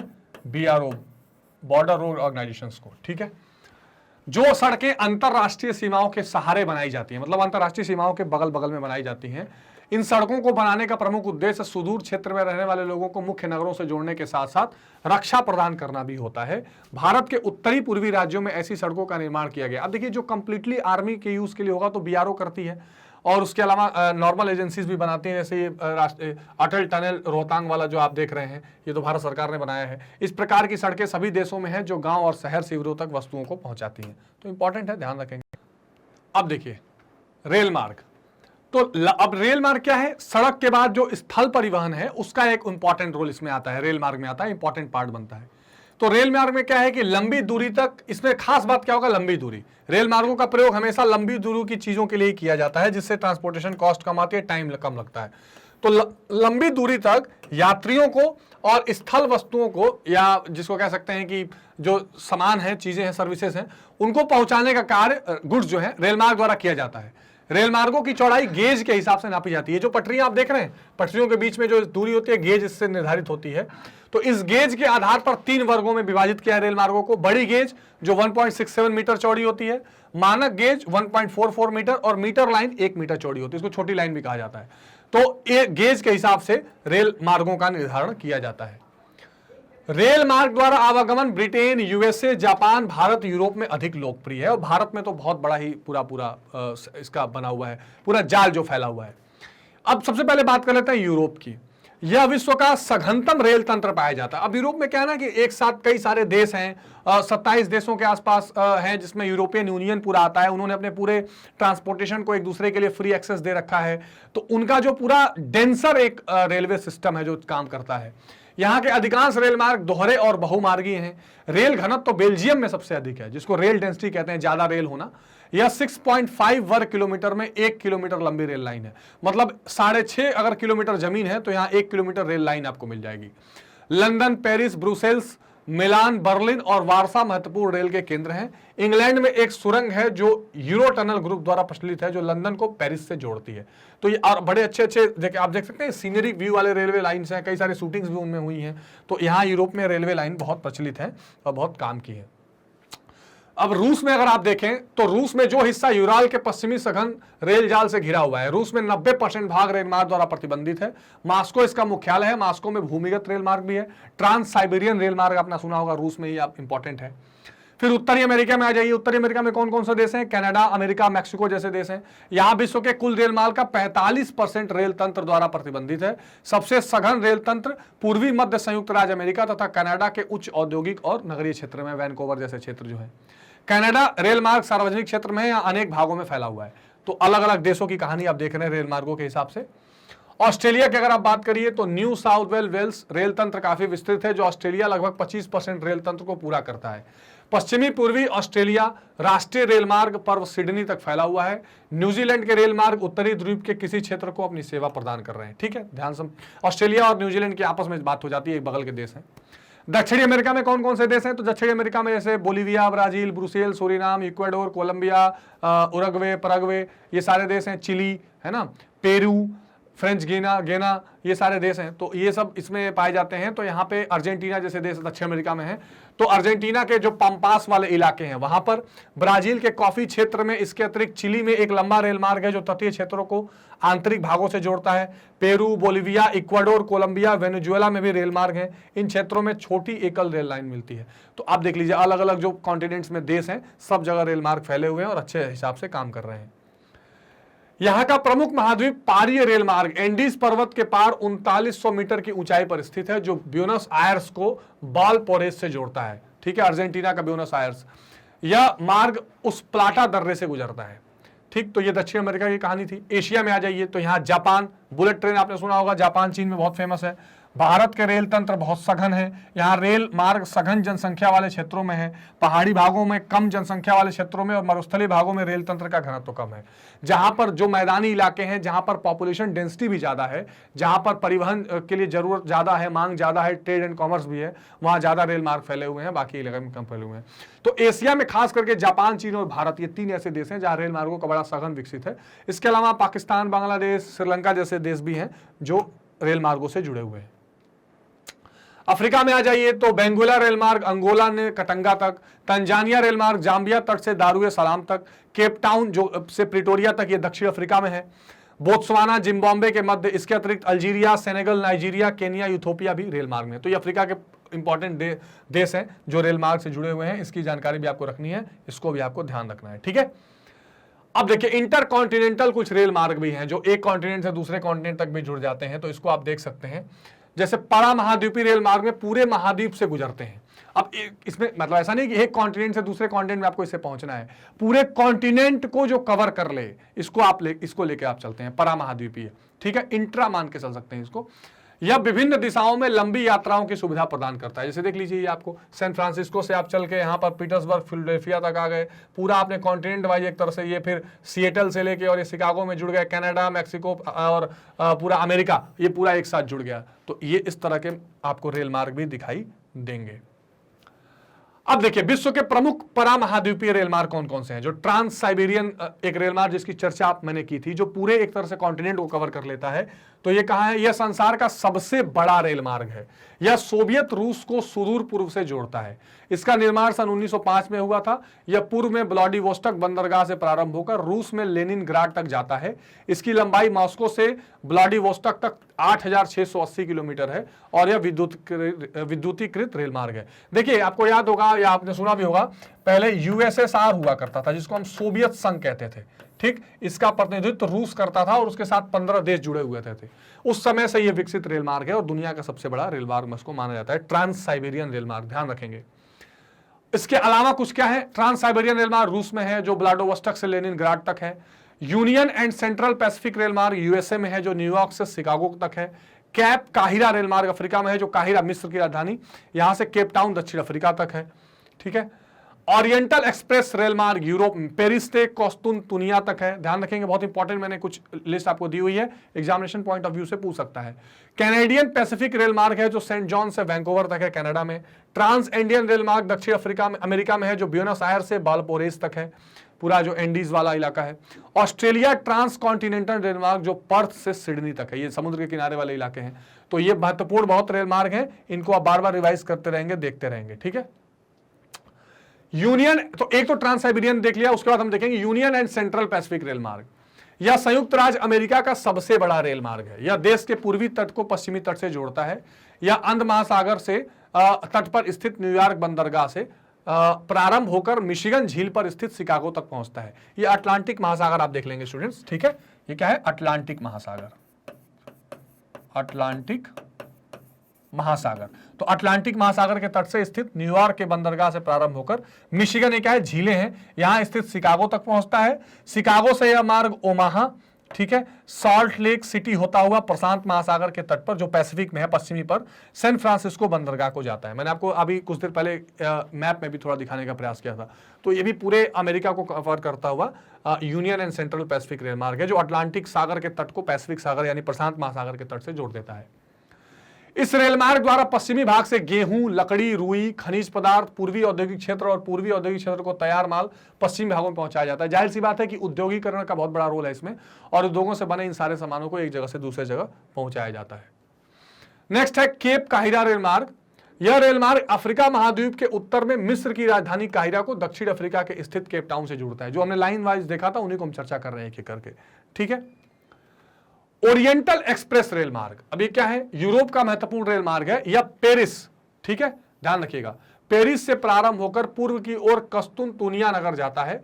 Sofia, Nice, Belgrade, Budapest, Vienna, Munich, Strasbourg और नांसी सभी प्रमुख नगर इसी मार्ग पर पड़ते हैं। ओरिएंटल एक्सप्रेस रेल मार्ग यूरोपियन कंट्री का यह है, बहुत महत्वपूर्ण है। कैनेडियन पैसिफिक रेल मार्ग कनाडा का सबसे महत्वपूर्ण रेल मार्ग है। यह अन्य महासागर के तट पर स्थित सेंट जर बंदरगाह से प्रारंभ होकर Montreal, Ottawa, Sudbury port, Regina होता हुआ प्रशांत महासागर के तट वैंकूवर बंदरगाह को जोड़ता है। यह रेल मार्ग 5632 किलोमीटर लंबा है। तो मैंने एक एक करके ये महत्वपूर्ण रेल मार्गों की श्रृंखला इसमें डाल दी है ताकि आपको सारी चीजें बहुत अच्छे से पता रहें और आप कभी इसमें एमसीक्यूज भी बने तो बता सकें।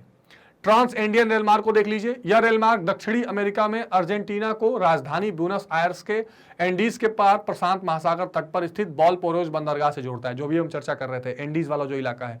इसकी लंबाई लगभग 1400 किलोमीटर है। तो कहां है ये ट्रांस इंडियन रेलमार्ग? कहां पर आप देख सकते हैं, इसमें ब्यूनस आयर्स जो है वहां से लेकर ही आएगा बॉलपरेजो तक। इसके अलावा ऑस्ट्रेलिया ट्रांस कॉन्टिनेंटल रेलमार्ग है। ये ऑस्ट्रेलिया के पश्चिमी तट पर जो पर्थ बंदरगाह है, यहां से होकर कालागुगल, कुलगाड़ी, एडिलेड, मेलबर्न, कैनबरा होता हुआ सिडनी तक पहुंच जाता है। कैनबरा राजधानी है ऑस्ट्रेलिया की, बहुत लोग उसको सिडनी समझते हैं, कैनबरा मेन है। तो ये सारे एक तरह से इंपॉर्टेंट शहरों को जोड़ देता है। अब देखिए, ये हमारी पूरी कहानी थी कहां तक? रेल मार्ग तक, यानी थल परिवहन से जुड़ी हुई जो पूरी कहानी चल रही थी वो यहां तक चल रही थी, जिसमें हमने पहले रोड का पूरा स्ट्रक्चर देखा, उसके अलावा रेल मार्गों का पूरा स्ट्रक्चर देखा, और अब हम देखेंगे किसको? जल परिवहन को। अब देखिए, परिवहन के साधनों में जल परिवहन सबसे सस्ता साधन है, ये बात आप समझ लीजिए। अगर आप कॉस्टिंग की बात देखें, अगर लागत की बात देखें, तो इसकी लागत सबसे कम आती है। अतः आधुनिक युग जल परिवहन का विशेष महत्व है। जल परिवहन के दो मुख्य भेद हैं, एक समुद्री जल मार्ग जिसको हम बोलते हैं क्या? सीवेज, और एक बोलते हैं आंतरिक जल मार्ग जिसको बोलते हैं इनलैंड वाटरवेज। अब देखिए इसका अंतर क्या है। इसका अंतर यह है कि जब एक देश से दूसरे देश तक समुद्री मार्गों से आप जाते हैं तो वो पूरा समुद्री जल मार्ग हो जाता है, जिसमें कुछ 12 नॉटिकल माइल्स के आसपास तक आपका अपना घरेलू डोमेस्टिक वाटर माना जाता है। फिर उसके बाद 200 नॉटिकल माइल्स के आसपास तक एक्सक्लूसिव इकोनॉमिक जोन माना जाता है। उसके बाद फिर उसको इंटरनेशनल वाटर्स मान लिया जाता है। आंतरिक जल मार्ग में क्या होता है कि एक देश के अंदर नदियां हैं, झीलें हैं और नहरें हैं, उनका इस्तेमाल अगर आप जल मार्गों के रूप में करते हैं, जहाज बना के या नाव चला के, उसको आंतरिक जल मार्ग कहते हैं। ये दो तरीके से जल परिवहन पूरा चलता है। ठीक है, क्लियर हो गया होगा। अब देखते हैं समुद्री जल मार्ग में। जल परिवहन में समुद्री जल मार्गों का अत्यधिक महत्व है। वर्तमान अंतरराष्ट्रीय व्यापार का अधिकांश भाग समुद्री मार्गों द्वारा होता है। इस प्रकार समुद्री जल मार्ग वर्तमान आर्थिक विकास का आधार स्तंभ है। पूरी दुनिया का जो ट्रेड आप देख रहे हैं वो समुद्री जल मार्ग से होता है। मर्चेंट नेवी का आपने नाम सुना होगा। तो पूरी दुनिया में जो आप तेल का आदान प्रदान है, जो उत्पादित वस्तुएं हैं, इन सबको एक जगह से दूसरी जगह पहुंचाना है, तो उसमें सीवेज का, समुद्री जल मार्गों का एक बहुत ही बड़ा रोल है, एक बहुत ही बड़ा इंपॉर्टेंस है। समुद्री परिवहन की निम्नलिखित विशेषताएं हैं। क्या क्या? समुद्री जल मार्ग प्राकृतिक है। रेल और सड़क की भांति इनमें बनाने पर कोई व्यय नहीं करना पड़ता। ये बहुत बड़ा एडवांटेज है, इसीलिए ये सस्ता होता है। आप सड़क पर चलेंगे तो जितना तेल खर्च करेंगे, फिर टोल टैक्स भी भरेंगे, उसको बनाने में पैसा लगा है, टैक्स भर रहे हैं, उससे भी लग रहा है। तो एक तो ये प्राकृतिक रूप से बना हुआ है। रेलों और सड़कों के विपरीत समुद्री मार्ग सभी दिशाओं में होते हैं और इनके द्वारा किसी भी ओर स्वतंत्रता पूर्वक जाया जा सकता है। ठीक, एक इंपॉर्टेंट, अन्य साधनों की अपेक्षा इसकी माल ढोने की क्षमता बहुत अधिक है। भाई सड़क पर आप कितना बड़ा ट्रक लेके जाएंगे, लेकिन इस पर आप कितना बड़ा भी जहाज बना लीजिए, तो ये एक इसमें बहुत बड़ा एडवांटेज होता है, क्षमता इसकी अधिक होती है। यद्यपि समुद्री परिवहन बहुत धीमा साधन है, परंतु सबसे सस्ता है। हाँ, ये बात है कि बहुत थोड़ा धीरा है, लेकिन सस्ता है। समुद्री मार्ग स्वतंत्र होते हैं, कोई भी देश इसका उपयोग कर सकता है। हालांकि उसमें भी देशों के आसपास के जो मार्ग हैं, देशों के आसपास जो समुद्री वाटर है, उसका एक निर्धारण किया गया है कि जैसे 12 नॉटिकल माइल्स तक किसी देश के पानी माना जाएगा, फिर एक्सक्लूसिव इकोनॉमिक जोन होता है बीच में, फिर बाद में इंटरनेशनल वाटर होता है, लेकिन फिर भी ये काफी हद तक जो है स्वतंत्र माना गया है, फ्री माना गया है। अब जल परिवहन के दो हैं, समुद्री जल मार्ग जो अंतरराष्ट्रीय व्यापार में सहायक होते हैं, और एक जो आंतरिक जल मार्ग है, झील, नहर और नदियों द्वारा। जैसे आप ये देख सकते हैं शहर के बीच में ये छोटे छोटे झील्स हैं, इन झीलों पे ये चल रहा है। मैंने आपको पहले भी चर्चा में बताया कि भारत में भी जैसे राष्ट्रीय जलमार्ग बनाए जा रहे हैं, नेशनल वाटरवे 1 हल्दिया से प्रयागराज तक बनाया गया है, जिस गंगा नदी पर। इस तरह के और 15-20 जलमार्गों को चिन्हित किया गया, जिनको विकसित किया जाएगा, जिससे क्या होगा, आसानी से जलमार्गों पर ट्रेड किया जा सकता है। अब अगला पॉइंट आएगा कि समुद्री परिवहन को प्रभावित करने वाली दशाएं कौन कौन से फैक्टर हैं जो समुद्री परिवहन को प्रभावित कर सकती हैं। तो वर्तमान समय में प्रत्येक देश के पास समुद्र तट का होना समुद्री परिवहन के विकास के लिए बड़ा आवश्यक है। भाई दुनिया में कोई ऐसे देश हैं जो इनलैंड कंट्रीज है, लैंडलॉक्ड कंट्रीज हैं, जो दुनिया में चारों ओर से जमीन से घिरे हैं, उनके पास समुद्री साधन नहीं है, तो उनका आर्थिक विकास में बड़ी बाधा होती है। और केवल आर्थिक विकास में नहीं, उनके आप कह सकते हैं जो संप्रभुता है, सोवर्जिनिटी है, उनका अपना निर्णय लेने का जो अधिकार है, उस पर भी चोट पहुंचती है। उदाहरण आप नेपाल को देख लीजिए। नेपाल के चारों तरफ जमीन है, इधर भारत है उधर चीन है, तो उसको समुद्र में पहुंचने के लिए भारत और चीन जैसे देशों पर निर्भर रहना पड़ता है, इसलिए बहुत पंगा भी नहीं लेता है ना। तो ये आपको ध्यान रखना है। वस्तुतः समुद्र तट एक देश के लिए द्वार के समान कार्य करता है, किंतु समुद्री परिवहन का कहां कितना विस्तार हो सकेगा ये भी इंपॉर्टेंट रोल देखने के लिए मिल सकेगा। माने कि कोई भी देश है उसके अगल बगल में अगर समुद्र है तो पूरी दुनिया के लिए एक दरवाजा बन जाता है कि उससे लोग आकर जुड़े, लेकिन कितना विकास हो सकेगा, वो कितना उसका यूज कर पाता है, ये भी एक बड़ा फैक्टर होता है। ठीक है, अब वो कितना यूज कर पाएगा वो इन बातों पर निर्भर है। किन बातों पर? जो समुद्र तट हिम से जन्म जाते हैं वहां परिवहन अवरुद्ध हो जाता है। मतलब हिम मतलब क्या होता है? बर्फ, है ना। यानी कुछ ऐसे देश भी हैं जिनके समुद्र तट जो होते हैं वहां क्या हो जाता है, वहां पर बर्फ जम जाती है, तो वहां का ट्रांसपोर्टेशन नहीं हो पाता। जिन तटों पर कोहरा और धुंध छाई रहती है वहां परिवहन में रुकावट आती है। जिन समुद्र तटों में हिमखंड बहकर आते हैं वहां भी परिवहन कम रहता है। आपने वो टाइटैनिक मूवी देखी है? टाइटैनिक मूवी में क्या होता है, वो जाकर जहाज लड़ जाता है बर्फ के चट्टान से, तो जहां इस तरह के आइसबर्ग्स होते हैं वहां पर परिवहन इतना अच्छा नहीं हो पाता। अधिकांश समुद्री मार्ग ऐसे बंदरगाहों से गुजरते हैं जहां उन्हें ढोने के लिए पर्याप्त माल या यात्री मिलते हैं, तो जहां पर नहीं मिलेंगे यात्री और माल वहां पे जहाज नहीं जाएंगे। जलयान जो है वो बहुधा ऐसे बंदरगाहों से गुजरते हैं जहां कोयला लेने की सुविधा होती है। जिन बंदरगाहों पर कम होते हैं, आयात निर्यात संबंधी सरकारी प्रतिबंध कम होते हैं और यात्रियों को अधिक सुविधाएं मिलती हैं, वहां समुद्री परिवहन अधिक रहता है। तो कुल मिलाकर ये फैक्टर हम देख रहे थे कि वो कौन कौन से कारण हैं जो समुद्री या जल मार्गों को ज्यादा प्रभावित करते हैं। तो अगर ऐसा हमको देखने को मिलेगा कि बहुत ज्यादा वहां पर रोक टोक है, सरकारी प्रतिबंध कम है, वहां पर आयात निर्यात ज्यादा हो रहा है, तो वहां ज्यादा परिवहन विकसित होगा। अगर ऐसे क्षेत्र होंगे जहां पर ज्यादा बर्फ नहीं जमी होगी, ज्यादा इस तरह के चट्टानें नहीं होंगी, मुश्किलें नहीं होंगी, तो वहां पर इस तरह की समस्याएं कम आएंगी, और ज्यादा होंगी तो समस्याएं ज्यादा आएंगी। ठीक है, अब आता है पॉइंट कि सरकार पूरी दुनिया में संसार के कुछ महासागरीय मार्ग इंपॉर्टेंट कौन कौन से हैं। तो समुद्री परिवहन का प्रयोग बहुत प्राचीन समय से होता आ रहा है, किंतु विश्व में इसका विस्तार आज जितना हुआ है वो बड़ा आश्चर्यजनक है। ठीक, अब प्रमुख जल मार्गों को देख लीजिए। उत्तरी अंध महासागरीय मार्ग, उत्तरी प्रशांत महासागरीय मार्ग, उत्तम आशा अंतरी मार्ग, दक्षिणी अंध महासागरीय मार्ग, भूमध्य सागरीय मार्ग, हिंद महासागरीय मार्ग। ये अलग अलग महासागर हैं, उनसे संबंधित मार्ग हैं, इनको देख लेंगे। किंतु कुछ समुद्री मार्ग विशेष रूप से उल्लेखनीय हैं, उन मार्गों को देखते हैं जरा एक बार। ठीक, उत्तरी अंध महासागरीय, नॉर्थ अटलांटिक ओशियन रूट। ठीक, अब ये देखिए, ये है नॉर्थ अटलांटिक ओशियन है और ये रूट बना हुआ है। ये आप देख सकते हैं कि ये पूरा कनाडा, यूनाइटेड स्टेट्स और मैक्सिको है, उत्तरी अमेरिका है, इधर अफ्रीका है, बीच में अटलांटिक ओशियन है।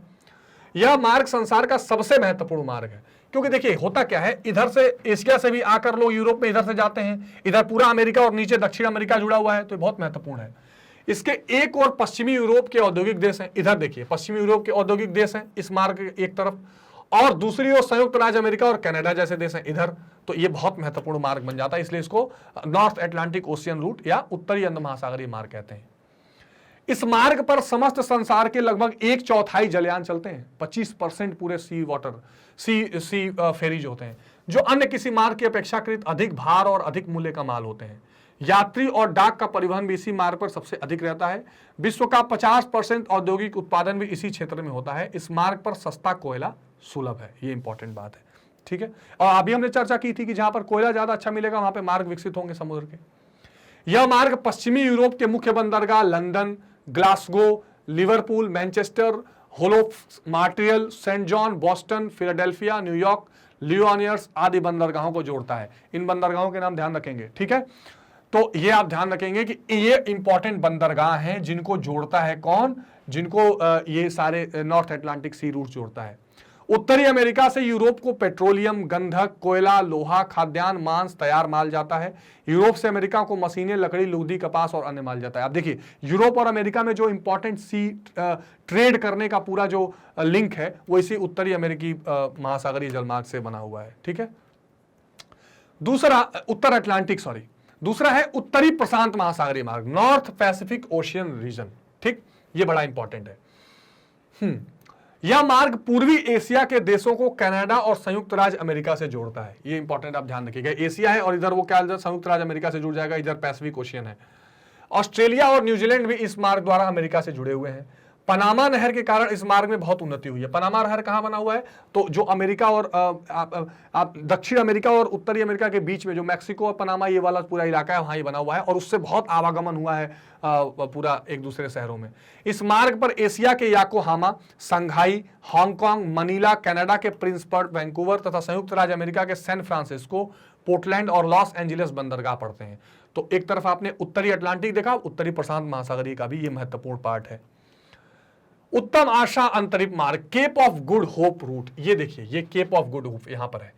तो अब देखिए क्या होता था, ये पूरा इस इलाके से भारत में जाने का प्रमुख रास्ता है, लेकिन बीच में ये स्वेज कैनल बन गया 1869 में, तब से इसका थोड़ा इधर के लिए कम यूज होने लगा, लेकिन फिर भी बहुत महत्वपूर्ण है। यह मार्ग पश्चिमी यूरोप के देशों को दक्षिण एशिया, ऑस्ट्रेलिया और पूर्व अफ्रीका के देशों को मिलाता है। हाँ, ये यहां से यहां तो पूरा इसी से आते हैं। स्वेज नहर बनने से पूर्व यूरोप के सभी जलयान पूर्व को उत्तम आशा अंतरिक्ष मार्ग के द्वारा आते जाते हैं, तो बहुत महत्वपूर्ण है, जिसको आप ध्यान रखेंगे। दक्षिण अंध महासागरीय मार्ग, अभी तक आपने नॉर्थ अटलांटिक देखा था, साउथ अटलांटिक भी इंपॉर्टेंट है। यह मार्ग पश्चिमी यूरोप को पश्चिमी द्वीप समूह तथा दक्षिणी अमेरिका के पूर्वी तटों से जोड़ता है। दक्षिणी अमेरिका के पूर्वी तट है, ठीक, जहां पर ये क्या है, ब्राजील जैसे देश हैं। इस मार्ग के मुख्य बंदरगाह ब्यूनस आयर्स अर्जेंटीना वाला, मोंटेवीडियो, रियो डी जेनेरियो, वाहिया, परानमुपो, हवाना, लंदन, लिवरपूल, हेम्सबर्ग, मार्सेलिस, ये सारे इसके इंपॉर्टेंट बंदरगाह हैं। दक्षिण अमेरिका से यूरोप को गेहूं, ऊन, चमड़ा, मांस, रबड़, कहवा, शक्कर आदि भेजी जाती है, और यूरोप से बदले में क्या आता है, सूती, ऊनी कपड़ा, मशीन, ये सारी चीजें दक्षिण अमेरिका में आती हैं। तो विशेष रूप से इस मार्ग से यूरोप, अफ्रीका और ये दक्षिण अमेरिका जुड़े हुए हैं, ठीक है। भूमध्य सागरीय मार्ग, अभी देखिए मेडिटेरेनियन सी है, यूरोप और अफ्रीका के बीच में जो ये पूरा सी होता है, भूमध्य सागर इसको कहते हैं। यह मार्ग विश्व के मध्य से होकर गुजरता है, इसलिए इसका अधिक महत्व हो गया है। यह मार्ग यूरोप के देशों को अफ्रीका और एशिया के देशों से जोड़ता है। इस प्रकार यह अधिक देशों और अधिक लोगों का सहयोग प्रदान करता है। इस मार्ग द्वारा एशिया और अफ्रीका के देश यूरोप के देश को गेहूं, चाय, चावल, शक्कर, रेशम, कहवा, रुई, तिलहन, चमड़ा, मसाले, खनिज, ये सारी चीजें भेजते रहते हैं, ठीक है। तभी यूरोपीय देश अपने यहां से इस्पात, मशीन, रासायनिक पदार्थ, कागज, इंजीनियरिंग का सामान भेजते हैं। इस मार्ग पर London, Southampton, Hamburg, Rotterdam, Lisbon, Marseilles, Geneva, Rome, काहिरा, हैफा, ये महत्वपूर्ण बंदरगाह हैं। हर जल मार्ग पर मैंने इंपॉर्टेंट बंदरगाह डाल दिए हैं। आपका काम है कि कंट्री वाइज इन बंदरगाहों को चिन्हित करके होमवर्क करिए, ठीक है। हम एक अलग सीरीज, एक अलग वीडियो जरूर इन बंदरगाहों पर भी बनाएंगे, अलग अलग रूट्स पर भी बनाएंगे, ठीक है। चलिए, नेक्स्ट है हिंद महासागरीय मार्ग, जिसको इंडियन ओशियन रूट कहते हैं। पूरे भारत के आसपास ये पूरा फैला हुआ है। भारत से पूरा जो सेंट्रल एशिया है, अफ्रीका है और दक्षिण एशिया वाले जो प्रांत हैं, ये सब देश हैं, सब जुड़े हुए होते हैं। यह मार्ग हिंद महासागर के तटवर्ती देशों को जोड़ता है। इससे हिंद महासागरीय देश परस्पर व्यापार करते हैं। भारत अपने यहां से चाय, जूट, सूती वस्त्र, सीमेंट, इस्पात, मशीनें तथा अन्य तैयार सामान अफ्रीका, पश्चिमी एशिया, पूर्वी द्वीप समूह, मलाया, म्यांमार और ऑस्ट्रेलिया आदि देशों में निर्यात करता है। मलाया अपने यहां से रबड़ और टिन, म्यांमार चावल, खनिज तेल तथा लकड़ी, जावा शक्कर, तंबाकू, गरम मसाले, ऑस्ट्रेलियाई गेहूं, मांस, ऊन तथा सोना, पश्चिमी एशिया के देश पेट्रोलियम आदि का निर्यात अन्य हिंद महासागरीय देशों करते हैं। तो ये आप ये ध्यान रखेंगे कि ये हिंद महासागर के सारे देश हैं, तो यहाँ से पेट्रोलियम यहाँ आ जाएगा, यहाँ से अनाज यहाँ चला जाएगा। ये दक्षिण एशिया के देश हैं, दक्षिण पूर्वी एशिया के देश, उनसे जुड़ जाएंगे और ये इन चीज़ों का क्या करते हैं, एक दूसरे से आदान प्रदान करते हैं। अफ्रीका भी इससे जुड़ा हुआ होता है। तो Kolkata, Chennai, Mumbai, Colombo, Karachi, Rangoon, Singapore, Batavia, Perth, Durban, Nairobi, Hind महासागर, ये सारे इससे जुड़े हुए हैं, ठीक है। ये सारे महत्वपूर्ण बंदरगाह हैं। अब नेक्स्ट इंपॉर्टेंट पार्ट आता है आंतरिक जलमार्ग, जिसको हम कहते हैं इनलैंड वाटरवेज। इनलैंड वाटरवेज में क्या होता है कि दूसरे देश नहीं जुड़े होते हैं, देश के अंदर जो जल के स्रोत हैं उनमें जो पूरा परिवहन का सिस्टम चलता है वो इससे जुड़ा होता है। इसके अंतर्गत नदियां, झीलें तथा नहरें आती हैं। इन पर नाव अथवा छोटी स्टीमर द्वारा माल और यात्री ढोए जाते हैं, ठीक। आप ये देख सकते हैं छोटे छोटे नहरें बनाकर। प्राचीन काल में नदियां यातायात का मुख्य साधन नहीं थी, आज भी इनका महत्व कम नहीं हुआ है। मुख्य साधन थी, आज भी कम नहीं हुआ है। विकसित देशों में तो आजकल झीलों और नदियों को नहरों द्वारा जोड़कर अधिकतम उपयोग किया जा रहा है, ठीक है। तो ये बड़ा इंपॉर्टेंट पार्ट है। किंतु ऐसी नदियां और नहरें तथा झील ही परिवहन के लिए विशेष उपयोगी होती हैं, जो क्या होती हैं, पर्याप्त गहरी हो। मान लीजिए कोई नहर या झील है, उसमें गहराई नहीं है तो जहाज उस पर चल नहीं जाए, पानी का जहाज या स्टीमर उस पर चल नहीं पाएगा। जल का प्रवाह होता रहे, ऐसा नहीं कि स्टैग्नेंट वाटर है, जल आगे होता रहे। पर्याप्त चौड़ी और घुमावदार ना हो, चौड़ा भी हो और ज्यादा बेंडिंग ना हो ताकि दिक्कत ना हो घूमने में। प्रवाह मार्ग मंद ढाल वाला हो, ऐसा नहीं कि ढाल इतना ज्यादा तेज हो कि उस पर जहाज गिरने, स्टीमर गिरने लग जाए। बाढ़ या दलदल अथवा हिम से मुक्त हो। नदी मार्ग उन्नत कृषि, बड़े बड़े व्यापार, औद्योगिक उन्नति तथा सघन जनसंख्या वाले क्षेत्रों से गुजरता हो। ये इंपॉर्टेंट है। अगर जनसंख्या वाले क्षेत्रों से, कृषि वाले क्षेत्रों से नहीं गुजरेगा तो कौन से माल को ढोएगा, कहां गिराएगा। इसीलिए जो राष्ट्रीय राजमार्ग है, जो वन है, जो गंगा नदी पर बनाया गया है प्रयागराज से हल्दिया तक, उसको अगर आप ठीक से देखें तो वो ऐसे शहरों से जा रहा है, जैसे प्रयागराज, बनारस होते हुए, उसके अलावा गाजीपुर होते हुए, फिर वो बिहार के शहरों को जोड़ते हुए, भागलपुर होते हुए हल्दिया बंगाल तक चला जाएगा। तो ये सारी चीजें वहां होनी चाहिए। प्रमुख नदी मार्ग को भी देख लेते हैं जिस पर आता है। तो उत्तर अमेरिकी के नदी मार्ग, उत्तर अमेरिका नहीं, दक्षिण जो नॉर्थ अमेरिका है पूरा, ठीक, उसमें क्या क्या है। इस महाद्वीप में सेंट लॉरेंस, मिसिसिपी, मिसौरी तथा ओहियो मुख्य नदियां हैं। सेंट लॉरेंस के मुहाने से लेकर बड़ी झीलों तक जलयान चलते हैं। बड़ी झील कौन से, मिशिगन, एरी, ये सब बड़ी झीलें हैं। तो ये उत्तरी अमेरिका की कहानी है, ठीक है। मिसिसिपी और मिसौरी नदियों का मार्ग संयुक्त राज्य अमेरिका का बड़ा ही महत्वपूर्ण मार्ग है। ओहियो नदी में नावें चलती हैं। मिसिसिपी नदी के द्वारा संयुक्त राज्य अमेरिका के भीतरी मध्य भाग का संबंध मैक्सिको की खाड़ी से स्थापित हो गया है। तो ये आप देख सकते हैं किस तरह एक दूसरे से जोड़ रही है चीजों को। दक्षिण अमेरिका के नदी मार्ग अगर आप देखें तो इस महाद्वीप में अमेजन बहुत बड़ी, सबसे बड़ी नदी मानी जाती है बेसिन के हिसाब से, है ना। और ये पूरा ब्राजील के पूरे घने जंगलों से होकर पैराना, पराग्वे, ओरिनिको तथा मैगडेलिना नदियां मुख्य हैं। अमेजन इस महाद्वीप की सबसे बड़ी नदी है जो प्रमुख रूप से इसमें काम आती है, ठीक है। तो ये बहुत इंपॉर्टेंट पॉइंट्स हैं जो आपको बिल्कुल ध्यान में रखने हैं। और ये इंपॉर्टेंट पॉइंट्स, ये इंपॉर्टेंट नदी मार्ग, ये बंदरगाह, ये आपको एमसीक्यूज में भी इंपॉर्टेंट पूछ देता है, कॉम्पिटिटिव एग्जामिनेशन के लिए भी बेहद जरूरी है, ठीक है। तो इंपॉर्टेंट है। अब अफ्रीका के देखिए, अफ्रीका के नदी मार्ग, इस महाद्वीप में अब नील नदी आपको पता है कितनी बड़ी नदी है, ठीक है, और स्वच्छ जल की। नील, नाइजर और कॉन्गो मुख्य नदियां हैं। कॉन्गो बिल्कुल बीच में है। नील देखिए यहां से लेक विक्टोरिया से होकर पूरी निकलती है, यहां से ब्लू लाइन नील मिलके पूरा इजिप्ट तक पहुंचती है, ठीक है। नील नदी बहुत बड़ी नदी, सबसे लंबी नदी।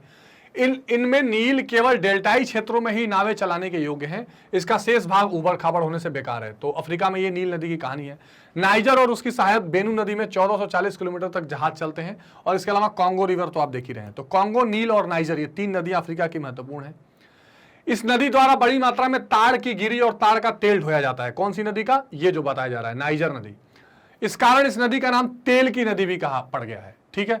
टीन, कपास, चमड़ा आदि वस्तुओं में खूब धोई जाती है। कॉन्गो नदी अफ्रीका की सबसे बड़ी नदी है, ठीक। ये इंपॉर्टेंट आप ध्यान रखेंगे। महत्वपूर्ण नदी, नील तो लंबी नदी है। यूरोप के नदी मार्ग अगर आप देखें तो नदी मार्गों में यूरोप की बड़ी सुविधाएं हैं। यहां पर राइन, डेन्यूब, सीन, लोयर, बेजल, ओडारडो, नीपर, वोल्गा आदि अनेक नदियां हैं। और ये सारी नदियां स्टूडेंट्स इंडस्ट्रियल या औद्योगिकरण के परिवहन से बहुत महत्वपूर्ण रूप से जुड़ी हुई हैं, खनिजों के परिवहन से। इसमें से राइन यातायात की दृष्टि से सर्वाधिक महत्वपूर्ण है। राइन नदी जो है ये सबसे बिजिएस्ट नदी मानी जाती है, विश्व का सबसे व्यस्त नदी है। इसके द्वारा भारी मात्रा में लोहा, इस्पात, कोयला, खाद, कपास, अनाज एवं तैयार औद्योगिक सामान ढोया जाता है। इस नदी से होने वाले व्यापार में कोयले का विशेष स्थान है। इस कारण इस नदी को कोयला नदी भी कहा जाता है, कोल रिवर भी कहा जाता है। तो वहां पर हमने देखा कि नाइजर नदी को तेल की नदी कहा जा रहा है, इसको कोल नदी किसको कहा जा रहा है, किसको, राइन रिवर को, राइन नदी को। डेन्यूब यूरोप की दूसरी महत्वपूर्ण नदी है। नदी जर्मनी, ऑस्ट्रिया, हंगरी, चेक गणराज्य और रोमानिया आदि देशों से होकर बहती है। इस कारण यह इंटरनेशनल रिवर के रूप में भी माना जाता है, किसको, डेन्यूब रिवर को। अब एशिया में आ जाते हैं स्टूडेंट्स। तो एशिया में अगर आप देखें तो इस महाद्वीप में चीन और भारत के नदी मार्गों का विशेष स्थान है। यांगजे रिवर चीन में आप देख लीजिए, इस जांगपो, और भारत में गंगा, यमुना। चीन में हांगहो, यागित्स्यांग तथा सिंक्यांग नदियां यातायात के लिए महत्वपूर्ण है। भारत में गंगा, यमुना, ब्रह्मपुत्र, नर्मदा, ताप्ती, गोदावरी, कृष्णा, कावेरी, यानी नॉर्थ से साउथ इंडिया तक ये सारी नदियां हैं। और इसमें खास करके अब स्टूडेंट्स गंगा नदी पर हम राष्ट्रीय जल मार्ग बना भी रहे हैं। बाकी नदियों के भी प्रस्तावित हैं। हम नदी जोड़ो कार्यक्रम भी चला रहे हैं, जैसे केन बेतवा लिंक। इससे हम पूरा एक जल परिवहन, जल मार्ग बनाने की दृष्टि से आगे बढ़ रहे हैं तेजी से। इन नदियों में कपास, जूट, चाय, अनाज, कोयला आदि वस्तुएं ढोई जाती हैं, ठीक है। गंगा नदी के उद्गम स्थानों से आप देख सकते हैं। म्यांमार में इरावदी नदी बहुत महत्वपूर्ण नदी है, ठीक है। यहां से चावल, लकड़ी, पेट्रोलियम और अन्य खनिजों को खूब ढुलाई की जाती है। पाकिस्तान में सिंधु है, हालांकि भारत से होते हुए जाती है पाकिस्तान में। इराक में दजला, फरात नदियां, मंचूरिया में आमूर नदी अन्य महत्वपूर्ण नदियां हैं। तो ये एशिया के महत्वपूर्ण नदियां हैं जो जल मार्ग के तौर पर इस्तेमाल की जा रही हैं। ऑस्ट्रेलिया के नदी मार्गों की अगर हम बात करें तो इस महाद्वीप में, अभी देखिए ये ऑस्ट्रेलिया का पूरा हिस्सा आप देख रहे हैं, इस महाद्वीप में केवल मरे एवं डार्लिंग रिवर, ये डार्लिंग नदी बहुत महत्वपूर्ण नदी है ऑस्ट्रेलिया में, ठीक है। और ऐसी हैं जो यातायात के होंगे, इन नदियों में गेहूं, ऊन, मांस, लोहा, कपास आदि चीजों की ढुलाई होती है। देखिए ऑस्ट्रेलिया में क्या है ना, जो ये तटीय क्षेत्र है यही शहर बसे हुए हैं, बाकी ये ज्यादातर इसमें रेगिस्तानी इलाके हैं।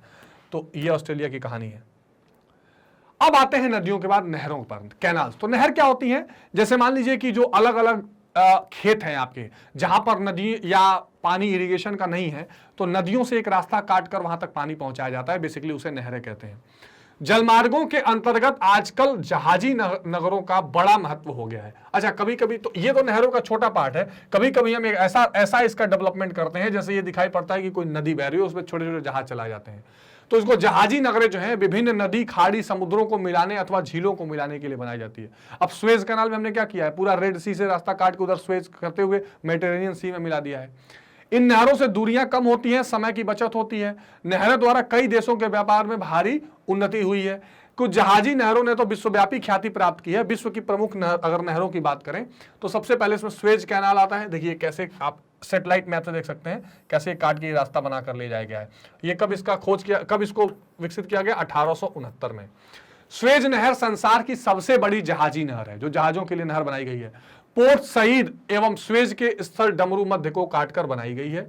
इसका निर्माण प्रसिद्ध फ्रांसीसी इंजीनियर फर्डिनेंड डी लेसेप्स, ठीक है, फर्डिनेंड, ये नाम याद रखिए, फर्डिनेंड डी लेसेप्स की देखरेख में स्वेज कंपनी ब्रिटेन, फ्रांस और मिस्र तीनों देशों की मिलीजुली एक कंपनी थी, उसके द्वारा 1869 में कराया गया, ठीक है। तो इंपॉर्टेंट है, ध्यान रखेंगे। और वहां से फिर जो है यूरोपियन देशों का यातायात और व्यापार शुरू हो गया। सन 1956 में मिस्र की सरकार ने इसका राष्ट्रीयकरण करके अपने अधिकार में कर लिया। इसके निर्माण में कितना पाउंड खर्च हुआ तो जोड़ लीजिए, इकाई, दानी, सैकड़ा, हजार, 10,000, लाख, 10 लाख, करोड़, 1,80,00,000 पाउंड खर्च हुआ। सोचिए उस समय। स्वेज नहर पोर्ट सईद से स्वेज तक 156 किलोमीटर लंबी है। इसकी चौड़ाई 50 मीटर तथा गहराई 11 मीटर है, ठीक है, देख सकते हैं आप। 50 मीटर ये चौड़ी है, 11 मीटर गहरी है, करीब 156 किलोमीटर। स्वेज मार्ग के लाभ क्या क्या हुए, तो विज मार्ग के या स्वेज मार्ग के निर्माण का विश्व व्यापार और विश्व राजनीति पर गहरा प्रभाव पड़ा। स्वेज नहर से अफ्रीका, एशिया और ऑस्ट्रेलिया के लिए नवीन मार्ग खुल गया। क्योंकि देखो मैंने पहले ही बताया था ना कि पहले जैसे ये अफ्रीका था और यहाँ ऊपर यूरोप, तो ये घूम के केप ऑफ गुड होप से यहाँ आना पड़ता था एशिया। अब जब ये मार्ग बीच में खुल गया तो सीधे लोग यहाँ से आने लगे। वस्तुतः पिछली शताब्दी में किसी भी भौतिक परिवर्तन संबंधी मानवीय प्रवास ने राष्ट्रों के भाग्य को इतना प्रभावित नहीं किया जितना कि स्वेज नहर ने किया, इसमें कोई दो राय नहीं है। अगर कुछ भौतिक परिवर्तन या फिजिकल चेंज की बात करें तो स्वेज नहर वाले फिजिकल चेंज एक ऐसा चेंज है जिसने बहुत हद तक अर्थव्यवस्था को, इकोनॉमिक पैटर्न और सिस्टम को प्रभावित किया, और इससे जो पूरे देशों का एक आपसी जुड़ाव है व्यापार के लिए, परिवहन के लिए, बहुत तेज होता चला गया। इस नहर के निर्माण से यूरोप और एशिया के मध्य एक नवीन छोटा मार्ग खुल गया। स्वेज के कारण भारत और ब्रिटेन के बीच दूरी में पर्याप्त कमी हो गई। स्वेज मार्ग संसार के मध्य से होकर गुजरता है और विश्व को 3/4 जनसंख्या परिवहन आवश्यकताओं को पूरा करता है। तो ये स्वेज कैनल के बारे में सारी महत्वपूर्ण जानकारी आप ध्यान में रख लीजिएगा, क्योंकि एग्जामिनेशन में आने के बहुत चांसेस हैं। वस्तुतः यह मार्ग एशिया, अफ्रीका, ऑस्ट्रेलिया के घने आबाद भागों से होकर गुजरता है और इस प्रकार व्यापार और वाणिज्य के विकास के लिए बहुत इंपॉर्टेंट रोल या अद्वितीय ये रोल प्ले करता है, ठीक है। स्वेज मार्ग विश्व के सर्वाधिक महत्वपूर्ण व्यापारिक मार्ग है। इसके द्वारा विश्व का लगभग 15% व्यापार होता है। स्वेज मार्ग के निर्माण से जहां पूर्वी और पश्चिमी देशों के बीच दूरी कम हुई है, वहां समय और धन की भारी बचत हुई है। जाहिर, मैंने आपको बार बार एग्जांपल बताया कि घूम के पूरा अफ्रीका के नीचे से आना पड़ता था, समय और दूरी बची तो लागत बची। इसके फलस्वरूप विश्व बाजार की वस्तुओं के मूल्य में कमी हुई है। स्वेज मार्ग का इसलिए व्यापारिक महत्व अधिक है। स्वेज मार्ग पर कोयला, तेल और पानी लेने के लिए अनेक बंदरगाह पड़ते हैं, जिससे जहाजों को अपनी यात्रा में कोई कठिनाई नहीं होती है। ठीक, समझ में आ गई बात? तो ये इंपॉर्टेंट है। इसमें मिस्र कंट्री, इजिप्ट जो है उसका अपना अधिकार है, ये आप ध्यान रखेंगे। अब इसके दोष क्या हैं? स्वेज नहर की चौड़ाई और गहराई कम है। चौड़ाई कितनी है? 50 मीटर। आजकल जितनी जहाजें चलती हैं उतना पर्याप्त नहीं होता, कई बार इसमें जहाजें फंस गई हैं, इसका भी आपने देखा है। इस कारण यह नगर बड़े जहाजों के लिए अनुपयुक्त है। नहर की संकीर्ण होने से इसमें एक साथ 2 जहाज नहीं गुजर सकते। जहाजों के काफी समय तक इंतजार में समय नष्ट करना पड़ता है, फंस जाने का भी खतरा रहता है। पनामा मार्ग, हाँ, पनामा मार्ग के खुल जाने से स्वेज मार्ग के लिए एक नवीन प्रतिस्पर्धा खड़ी हो गई। जब पनामा कैनल बना तो स्वेज कैनल के जैसा एक वो सिस्टम बन गया। अब संयुक्त राज्य सुदूर पूर्व के देशों के साथ अपने व्यापारिक संबंध पनामा के द्वारा रखता है। यूरोप से ऑस्ट्रेलिया आदि का यातायात भी अब थोड़ा बहुत पनामा द्वारा होता है, यानी स्वेज कैनल का यूज कम होने लगा, पनामा कैनल अब ज्यादा बढ़ गया है। तो आइए देखते हैं पनामा नहर को, पनामा कैनल को। ठीक है, ये देखिए इस तरह से बनाया गया, पूरा पास बनाया जाता है इसमें। यह नहर मध्य अमेरिका के पनामा देश में पनामा स्थल जल डमरू मध्य को काटकर बनाया गया है। ठीक, जल डमरू मध्य को काट के, यानी से दो जल की, जैसे मान लीजिए यहाँ पानी है, यहाँ पानी है, बीच में कोई अगर जमीन हो गया तो उस जमीन को काट के वहां भी पानी बहा दिया जाएगा। ठीक है, इसका निर्माण संयुक्त राज्य अमेरिका की सरकार ने 1904 में कराया था। इसके निर्माण पर 75 करोड़ पाउंड खर्च हुए थे। यह नहर प्रशांत महासागर को अंध महासागर से जोड़ती है, यानी कि जो अटलांटिक ओशियन है और जो पैसिफिक ओशियन है एक दूसरे को वो जोड़ती है। पनामा नहर 82 किलोमीटर लंबी है, चौड़ाई 100 मीटर है। देखिए स्वेज की चौड़ाई केवल 50 है, इसकी 100 मीटर है, और 100 से 300 मीटर बल्कि कहीं कहीं है।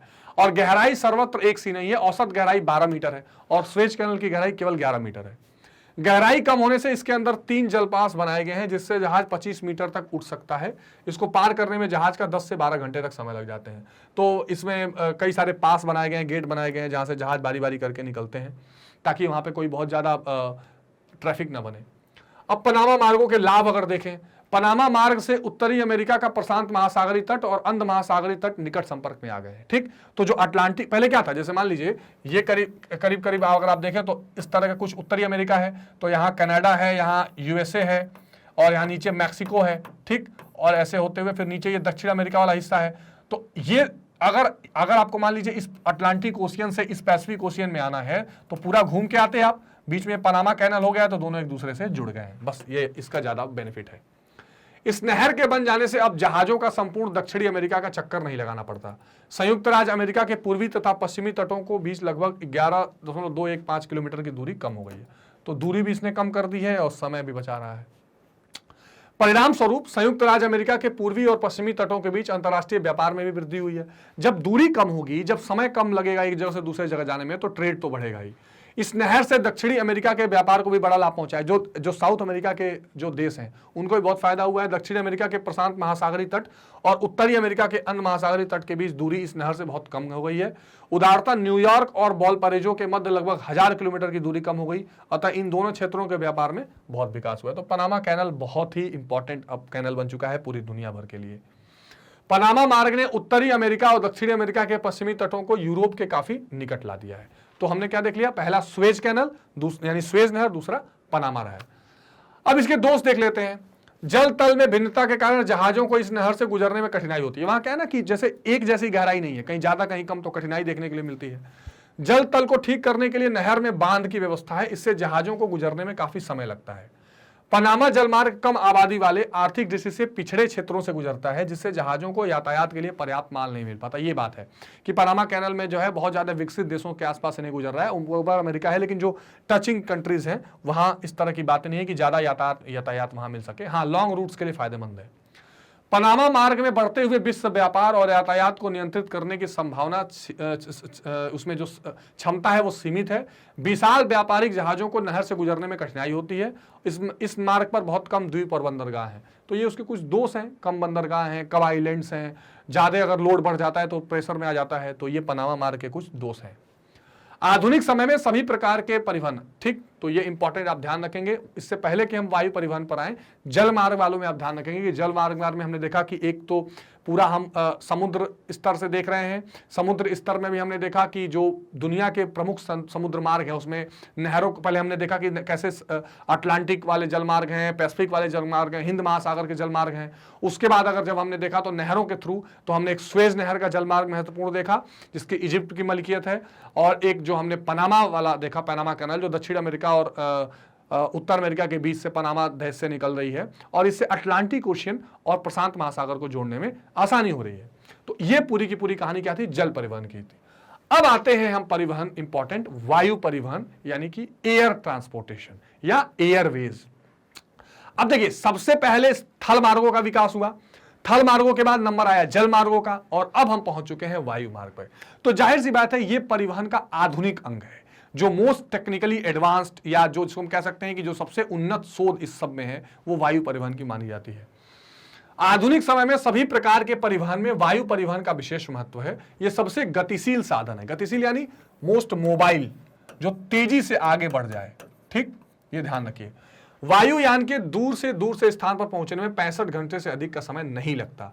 यह रेल तथा जलमार्गों की तरह निश्चित और बंधे हुए नहीं होते। अब तो 65 घंटे से भी कम हो गया है। पर्वत, विस्तृत दलदल, दुर्गम मरुस्थल, सघन या भौतिक बाधाएं, वायुयान द्वारा यात्रा में कोई रुकावट नहीं बनती कि कैसी जमीन है, कैसा मौसम है, कुछ नहीं। वो तो जहां से जाना है और जहां को जाना है आसानी से वो पहुंच सकती है।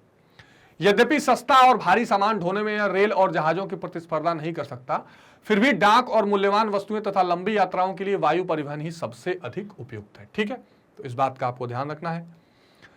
वायु परिवहन की और कुछ विशेषताएं देख लीजिए। सबसे गतिशील परिवहन का साधन है। कुछ ही घंटों में एक देश से दूसरे देश तक पहुंचा जा सकता है। वायु परिवहन के कारण संसार सिकुड़कर छोटा हो गया है। जो इंपॉर्टेंट आप देखते हैं, ग्लोबलाइजेशन। ठीक है, ग्लोबलाइजेशन, जिसको हिंदी में कहते हैं भूमंडलीकरण। भूमंडलीकरण, तो भूमंडलीकरण क्या है? इसमें सबसे बड़ी ग्लोबल विलेज, पूरी दुनिया को एक गांव के रूप में बना देना, इसमें सबसे बड़ा रोल किसका है? वायुयान का है, या एयरवेज का आपको देखने के लिए मिलता है। इसकी उपयोगिता क्या है? वायुयान आकाश मार्ग से होकर आते जाते हैं, इसलिए सदैव बाधा रहित होते हैं। इसमें ट्रैफिक जाम वाली कोई बात नहीं होती। सड़क मार्ग और रेल मार्गों की भांति वायुयानों को किसी निश्चित स्थायी मार्ग की आवश्यकता नहीं होती। अपने मार्ग के हिसाब से सेट कर सकते हैं, कोई ऐसी बात नहीं है। इनके मार्ग की रक्षा तथा देखभाल की भी कोई चिंता नहीं होती। धरातल की विषमताओं का भी इन पर कोई प्रभाव नहीं पड़ता, परंतु वायुयानों को उतरने और उड़ान भरने के लिए हवाई अड्डों की जरूरत होती है, जैसा आप देख रहे हैं। बाकी ऊपर रोड उनको कोई नहीं बनाना है। संकट काल में वायु सेवा बहुत ही उपयोगी सिद्ध होती है। बाढ़, अकाल, भूकंप और युद्ध काल में वायु सेवा का महत्व सर्वोपरि रहता है।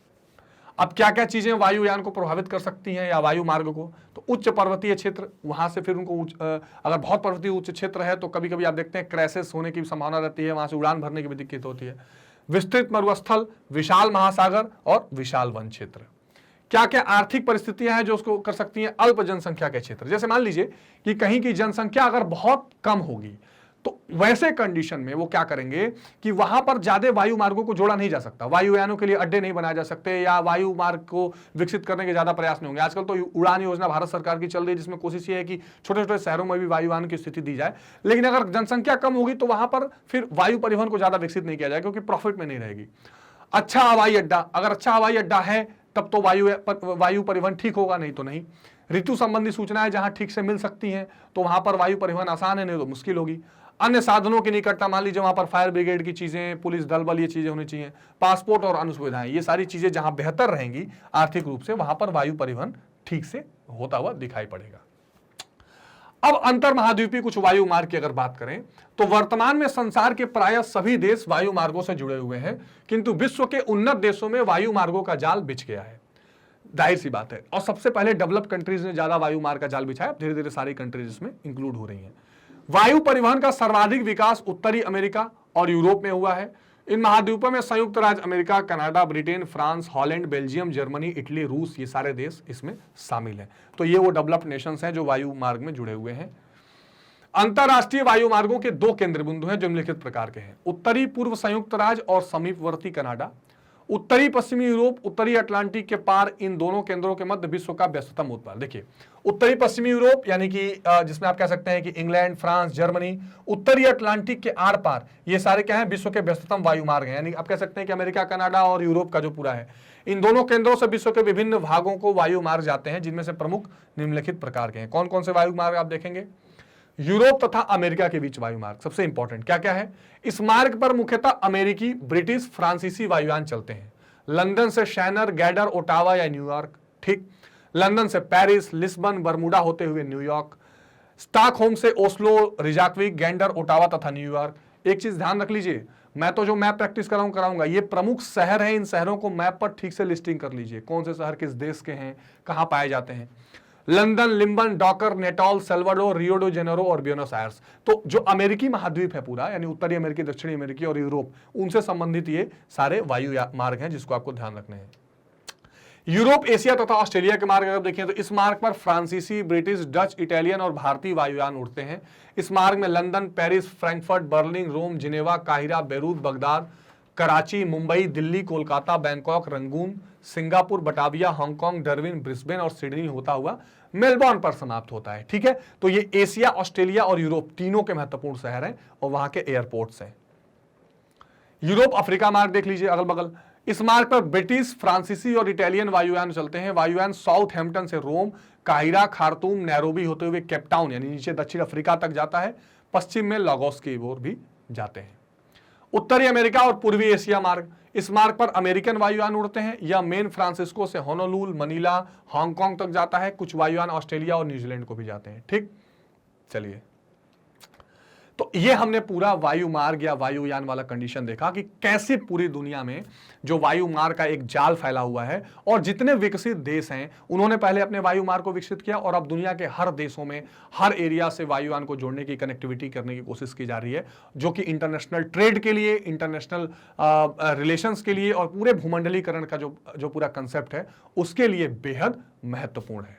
अब देखिए, शुरू में ही मैंने आपसे बताया था कि परिवहन के साधनों में केवल हम लोगों के ही एक जगह से दूसरे जगह तक आने की बात नहीं करते, वस्तुओं के भी एक जगह से दूसरे जगह तक आने की बात होती है। तो अब ये जो पाइपलाइन का महत्व है, इसमें तेल और गैस का सबसे इंपॉर्टेंट रोल है। तेल और गैस को एक जगह से दूसरे जगह तक ले जाने में इसका इंपॉर्टेंट रोल होता है। अच्छा, एक बात और आप ध्यान रखिए कि तेल और गैस ऐसी चीजें हैं जो हर देश में उपलब्ध नहीं है, लेकिन जरूरत हर देशों को है। तो इस आवश्यकता को पूरा करने के लिए जो पूरा सिस्टम बनाया जा रहा है वो पाइपलाइन का सिस्टम बनाया जा रहा है। एक महत्वपूर्ण आपने बहुत हाल में सुना होगा, जो आपको जानकारी होनी भी चाहिए, तापी। ये क्या है? ये तुर्कमेनिस्तान, अफगानिस्तान, पाकिस्तान, इंडिया, इन 4 देशों से होकर गुजरने वाली महत्वपूर्ण पाइपलाइन है, जहां पर तेल और गैस का खास करके परिवहन किया जाएगा। तो इस तरह से दुनिया भर की ये जो जगह हैं वो पाइपलाइन से जुड़ी हुई हैं। तो जिस प्रकार मोटर, रेल, जल जहाज और हवाई जहाज से तरल, ठोस और शुष्क माल का परिवहन होता है, उसी प्रकार तरल गैसीय पदार्थों का परिवहन पाइपलाइन द्वारा होता है। अब पाइपलाइन, अच्छा एक बात यह भी है कि इसको भी हम चाहते तो वायुयानों से, जल मार्गों से ले जाते, लेकिन गैस और तेल ऐसी चीजें हैं जो थोड़ा सा इन्फ्लेमेबल और खतरे वाली होती हैं, इसलिए उसको एक सेफ पैसेज दिया जाता है कि आसानी से जाती रहे। अब पाइपलाइन के माध्यम से ठोस पदार्थों को कर्दम या कीचड़ के समान पतला करके तरल रूप में परिवर्तित करके परिवहन किया जाने लगा है। पाइपलाइनों का अधिकतर प्रयोग कच्चे तेल, पेट्रोलियम उत्पाद और गैसीय पदार्थों के परिवहन के लिए किया जाता है। तो ये पाइपलाइनों का महत्वपूर्ण रोल है। पाइपलाइन का महत्व अगर आप ये देखें तो ये चीजें आएंगी। प्रमुख पाइपलाइनें क्या हैं? खनिज तेल, पेट्रोलियम उत्पाद और गैस आदि के परिवहन के लिए भारत के अगर पाइपलाइनों की देखें तो हजीरा, विजयपुर, जगदीशपुर गैस पाइपलाइन, ये बहुत महत्वपूर्ण बात है, ध्यान समझिए। यह गैस पाइपलाइन पश्चिमी तट पर हजीरा, गुजरात के हजीरा, विजयपुर मध्य प्रदेश से होकर जगदीशपुर उत्तर प्रदेश में है, लखनऊ के आसपास। यह 1758 किलोमीटर लंबी है, इसके माध्यम से गैस पहुंचाई जाती है। ठीक, हजीरा जगदीशपुर गैस पाइपलाइन। इसके अलावा असम के नहर काठिया तेल क्षेत्र से एक पाइपलाइन नूनमाटी, गुवाहाटी, सिलीगुड़ी होते हुए बरौनी गई है। इसकी, बरौनी बिहार में है, इसकी लंबाई 1160 किलोमीटर है, कानपुर तक बढ़ाया जा रहा है।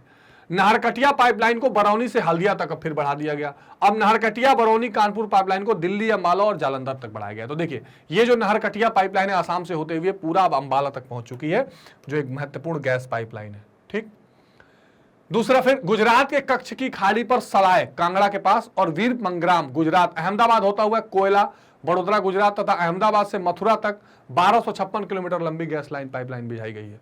अब ठोस को कदम यानी गाढ़ा बनाकर पाइपलाइन द्वारा परिवहन किया जाने लगा है। जैसे लौ अयस्क को कुदेरमुख खान से मैंगलोर बंदरगाह तक पाइपलाइन द्वारा भेजा जा रहा है। देखिए, आयरन ओर को भी पतला बना के पाइपलाइन से ट्रांसपोर्ट कर दिया जा रहा है। तो ये महत्व है पाइपलाइन के ट्रांसपोर्टेशन का। आनंद जो गुजरात में है, यहां से अहमदाबाद तक दूध पाइपलाइन, ये बहुत इंपॉर्टेंट है। केवल खनिज पदार्थ, तेल और गैस ही नहीं, दूध, आयरन और ये सारी चीजें पाइपों से भेजा जा रहा है। तो आनंद डेयरी का आपने नाम सुना होगा, वहां से अहमदाबाद तक दूध की पाइपलाइन बिछाई गई है और दूध का परिवहन किया जाता है। ईरान से पाकिस्तान होते हुए प्राकृतिक गैस की पाइपलाइन बिछाई जा रही है। और हमने अभी तापी की बात की, तुर्कमेनिस्तान, अफगानिस्तान, पाकिस्तान और भारत होते हुए परियोजना प्रायोजित है और ये तैयार की जा रही है। तो ये पाइपलाइन का जो महत्वपूर्ण है, ये देखिए बहुत ये नए तरीके के आर्थिक प्रयास किए जा रहे हैं इकोनॉमिक एक्टिविटीज को बढ़ाने के।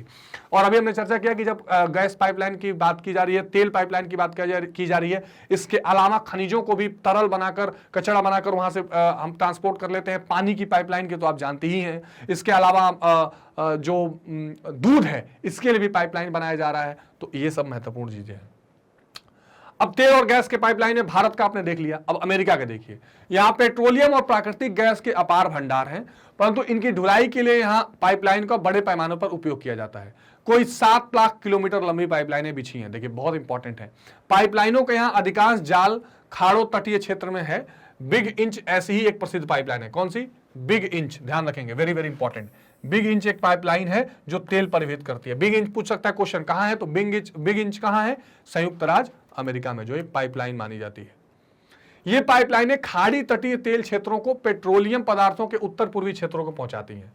पेट्रोलियम के परिवहन की बात, यहां गैस लाइनों का भी जाल बिछा हुआ है। गैस की इन लाइनों द्वारा New York, Boston, Chicago, Los Angeles, San Francisco, ये सभी शहरी क्षेत्रों को घरेलू खपत के लिए गैस आपूर्ति की जाती है। आजकल आप ये भी देखते होंगे कि कई जगह बड़े बड़े शहरों में हो चुका है कि गैस को सीधे आपके किचन तक पाइपलाइन से सप्लाई किया जाएगा। जो गैस सिलेंडर के ये आप बॉटल्स देख रहे हैं, इनको एलिमिनेट करने की कोशिश की जा रही है। तो इसमें भी गैस पाइपलाइनें बहुत महत्वपूर्ण रोल अदा कर रही हैं। ठीक है, अमेरिका के बाद आप यूरोप में आइए, तो यूरोप में बहुत कम देशों के पास पेट्रोलियम के भंडार हैं।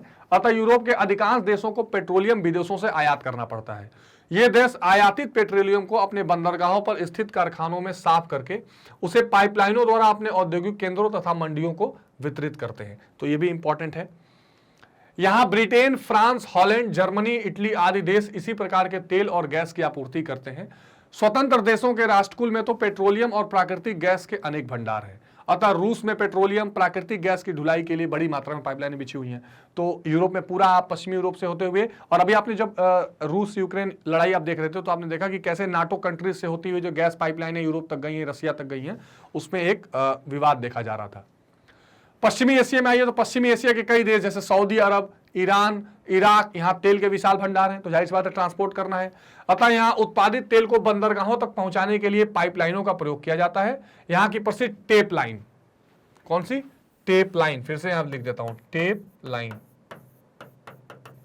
ठीक, टेप लाइन एक ऐसी पाइपलाइन है जो फारस की खाड़ी यानी प्रसिया, गल्फ ऑफ प्रसिया से तेल क्षेत्रों को भूमध्य सागर के तट पर स्थित सीडोन बंदरगाह को मिलाती है। तो बहुत ही इंपॉर्टेंट है, इसको भी आप ध्यान रखेंगे।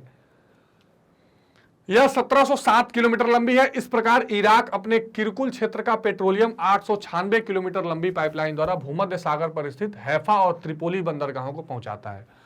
आजकल पाइपलाइनों का प्रयोग कोयला, अनाज, खनिज पदार्थ, रासायनिक पदार्थ और दूध आदि वस्तुओं की ढुलाई के लिए भी किया जा रहा है। तो अभी मैंने आपको चर्चा में बताया था कि ये चीजें भी अब गैस पाइपलाइनों से जुड़ने लगी हैं। तो ये महत्वपूर्ण बातें हैं जो आपको गैस पाइपलाइनों के हिसाब से ध्यान में रखना है। ये महत्वपूर्ण है और ये नई आर्थिक दृष्टि से इनके नए नए तरीके के एग्जांपल्स आपको देखने के लिए मिल रहे हैं। एग्जामिनेशन में पूछ सकता है बिग इंच कहां पर है, कौन सी पाइपलाइन कहां पाई जा रही है, भारत में जो पाइपलाइनों के अलग अलग नाम है वो क्या क्या उसका उदाहरण है। तो उसके लिए आपको हमेशा तैयार रहना है। अब देखिए, अब तक हमने पूरी जो बातचीत की थी वो परिवहन पे की थी। अब इस चैप्टर का जो अगला पॉइंट है, अगला जो या कह सकते हैं कि जो आखिरी पॉइंट है वो है संचार यानी कि कम्युनिकेशन। तो कम्युनिकेशन की चर्चा हमने पहले भी तृतीय क्रियाओं में किया हुआ है कि जब हम सूचनाओं का आदान प्रदान विभिन्न माध्यमों से करते हैं तो वो संचार का एक माध्यम बनता है, कम्युनिकेशन का एक माध्यम बनता है। प्रारंभ में मानव दूर स्थानों पर संदेश भेजने के लिए टेलीग्राम और टेलीफोन का प्रयोग करता था। आज विकास की अद्भुत गति के कारण पहला प्रमुख परिवेदन ऑप्टिक फाइबर, ये बहुत इंपॉर्टेंट है, OFC बोलते हैं। ठीक है, क्या बोलते हैं? आजकल एक नया चीज यूज होता है जिसको बोलते हैं OFC, ऑप्टिक फाइबर केबल। ये बहुत बड़ा रोल अदा कर रहा है कम्युनिकेशन में। जितने सिग्नल्स आप देखते हैं वो भी इससे होता है, जिसने तांबे के तार वाली प्रणालियों को पीछे छोड़ दिया। इसका परिणाम यह हुआ कि आंकड़ों का तीव्रता से सुरक्षा पूर्वक और त्रुटिहीन संप्रेषण शुरू हो चुका है। तो संप्रेषण यानी कम्युनिकेशन जो है वो बिना गलती के त्रुटिहीन तरीके से चल रहा है। यानी जैसे जैसे तकनीक और टेक्नोलॉजी आगे बढ़ रही है, कम्युनिकेशन जो है वो बढ़ता जा रहा है। कम्युनिकेशन में आगे बहुत चीजों की बात करेंगे। एक इसमें इंपॉर्टेंट रोल प्ले कर रहा है उपग्रह संचार, जो सैटेलाइट कम्युनिकेशन है। जितना आप टेलीविजन देखते हैं, रेडियो सुनते हैं, आप रेडियो पे सुनते होंगे इतने मेगाहर्ट्ज पर यदि ये चैनल आएगा, ये सब सैटेलाइट का कमाल है। सैटेलाइट का मतलब क्या होता है? ग्रह के चारों ओर जो चक्कर लगाती है बॉडी, उसको उपग्रह कहते हैं। हमने कृत्रिम रूप से बना रखा है, कोई मशीन बना देंगे, जैसे ये मशीन है, ये पृथ्वी के चारों तरफ चक्कर लगा रही है और हमको जो सिग्नल लेने हम ले रहे हैं। संचार के साधनों में उपग्रहों का प्रयोग विश्व की नवीनतम घटना है। उपग्रह वर्तमान में संचार का अति शक्तिशाली माध्यम है। यह उपग्रह वस्तुतः मानव निर्मित होते हैं और शक्तिशाली रॉकेट की सहायता से अंतरिक्ष में पहुंचाए जाते हैं। अब ये जैसे ये उपग्रह हैं, अब इनको हम रॉकेट लगाते हैं। एक होता है इसमें GSLV, एक होता है इसमें PSLV, geosynchronous launch vehicle, polar synchronous launch vehicle. और ये जो आप कह सकते हैं रॉकेट्स है, वो जो सैटेलाइट्स हैं उनको अंतरिक्ष में लेकर जाते हैं। अंतरिक्ष में अपनी निर्धारित कक्षा में 28,000 किलोमीटर प्रति घंटा की अधिक तेजी से गति में चक्कर लगाते हैं। ये उपग्रह जो संचार है, सॉरी जो उपग्रह है, इसमें कम गति होने पर गुरुत्वाकर्षण के कारण पृथ्वी की ओर गिर पड़ते हैं। अगर गति कम होगी तो गिर जाएंगे। इन कृत्रिम उपग्रहों का निर्माण और उन्हें अंतरिक्ष में स्थापित करने वाले रॉकेटों पर भारी लागत आती है, साथ ही बहुत उन्नत तकनीक की आवश्यकता होती है। ये बात ठीक है, कम्युनिकेशन में जो सैटेलाइट कम्युनिकेशन है इसको अपने तक शामिल करने के लिए, यूज करने के लिए बहुत पैसा खर्च करना पड़ता है, टेक्नोलॉजी भी ज्यादा लगती है। भारत भी ऐसा कर रहा है। भारत ने कुछ विशेष सूचनाएं प्राप्त करने के लिए इनसेट श्रृंखला के 1A, IB व IC उपग्रह विकसित किए हैं। 1A, 1B और 1C उपग्रह किए हैं, और इनमें से 1B और 1C उपग्रह संचार के उपग्रह के रूप में काम कर रहे हैं। अब संचार के उपग्रह के रूप में काम करने का मतलब यह है कि टेलीविजन के लिए यूज करेंगे, रेडियो के लिए यूज करेंगे। तो जो संचार के विभिन्न साधन है, टेलीविजन, रेडियो, इनको अगर आपको यूज करना है ठीक से, तो उपग्रह उसमें एक बड़ा रोल प्ले कर रहा है। ये चीज मैं आपको क्लियर करना चाह रहा था। उपयोग क्या क्या होते हैं? उपग्रह अनेक प्रकार के होते हैं और अंतरिक्ष में कई उद्देश्य से भेजे जाते हैं। तो सर्वप्रथम रूस ने 1957 में पहला उपग्रह अंतरिक्ष में भेजा था, और अब तक 5,000 के उपग्रह सभी देश छोड़ चुके हैं। भारत में आपको पता होगा ISRO, Indian Space Research Organisation जो है, ये उपग्रह छोड़ने का पूरा काम करती है, और बहुत ही गौरव की बात है कि पूरी दुनिया में इसरो का एक बहुत बड़ा क्रेज है नासा के बाद। अब देखिए अंतरराष्ट्रीय संचार की थोड़ी बात कर लेते हैं। तो उपग्रह क्या करते हैं? पृथ्वी के एक स्थान से भेजे गए संकेतों को विश्व के सभी भागों में प्रसारित करते हैं। अब कहीं लाइव मैच चल रहा है ऑस्ट्रेलिया में, भारत में आप बैठ के देखते हैं कैसे, उपग्रहों से। इस प्रकार अनेक द्वारा रेडियो, टेलीविजन, फोन संकेत समूचे विश्व में पहुंचाए जाते हैं। मौसम संबंधी जो पूर्वानुमान हम लगाते हैं वो भी उपग्रह उसमें होता है। आजकल रिमोट सेंसिंग सैटेलाइट, अर्थ ऑब्जर्वेटरी सैटेलाइट, इस तरह के सैटेलाइट छोड़े जा रहे हैं। कई उपग्रहों में से ऐसे टेलीविजन कैमरे जुड़े होते हैं जो मौसम संबंधी तत्व, बादल के चित्र, ये सारी चीजें पृथ्वी पर भेजते हैं। तो हमको पता लगाते हैं कि जैसे मान लीजिए कि पूरे एरिया का बादल का चित्र आ गया, अब यहां पर कोई जगह है और हम उपग्रह में देख रहे हैं कि यहां तक बादल तेजी से फैल रहे हैं, तो यानी कि कल ये बादल यहां आ सकते हैं, तो बता दिया जाता है कि कल यहां बारिश होने की संभावना देखी जा रही है। इन सूचनाओं से मौसम संबंधी पूर्वानुमान लगाना थोड़ा संभव हो जाता है।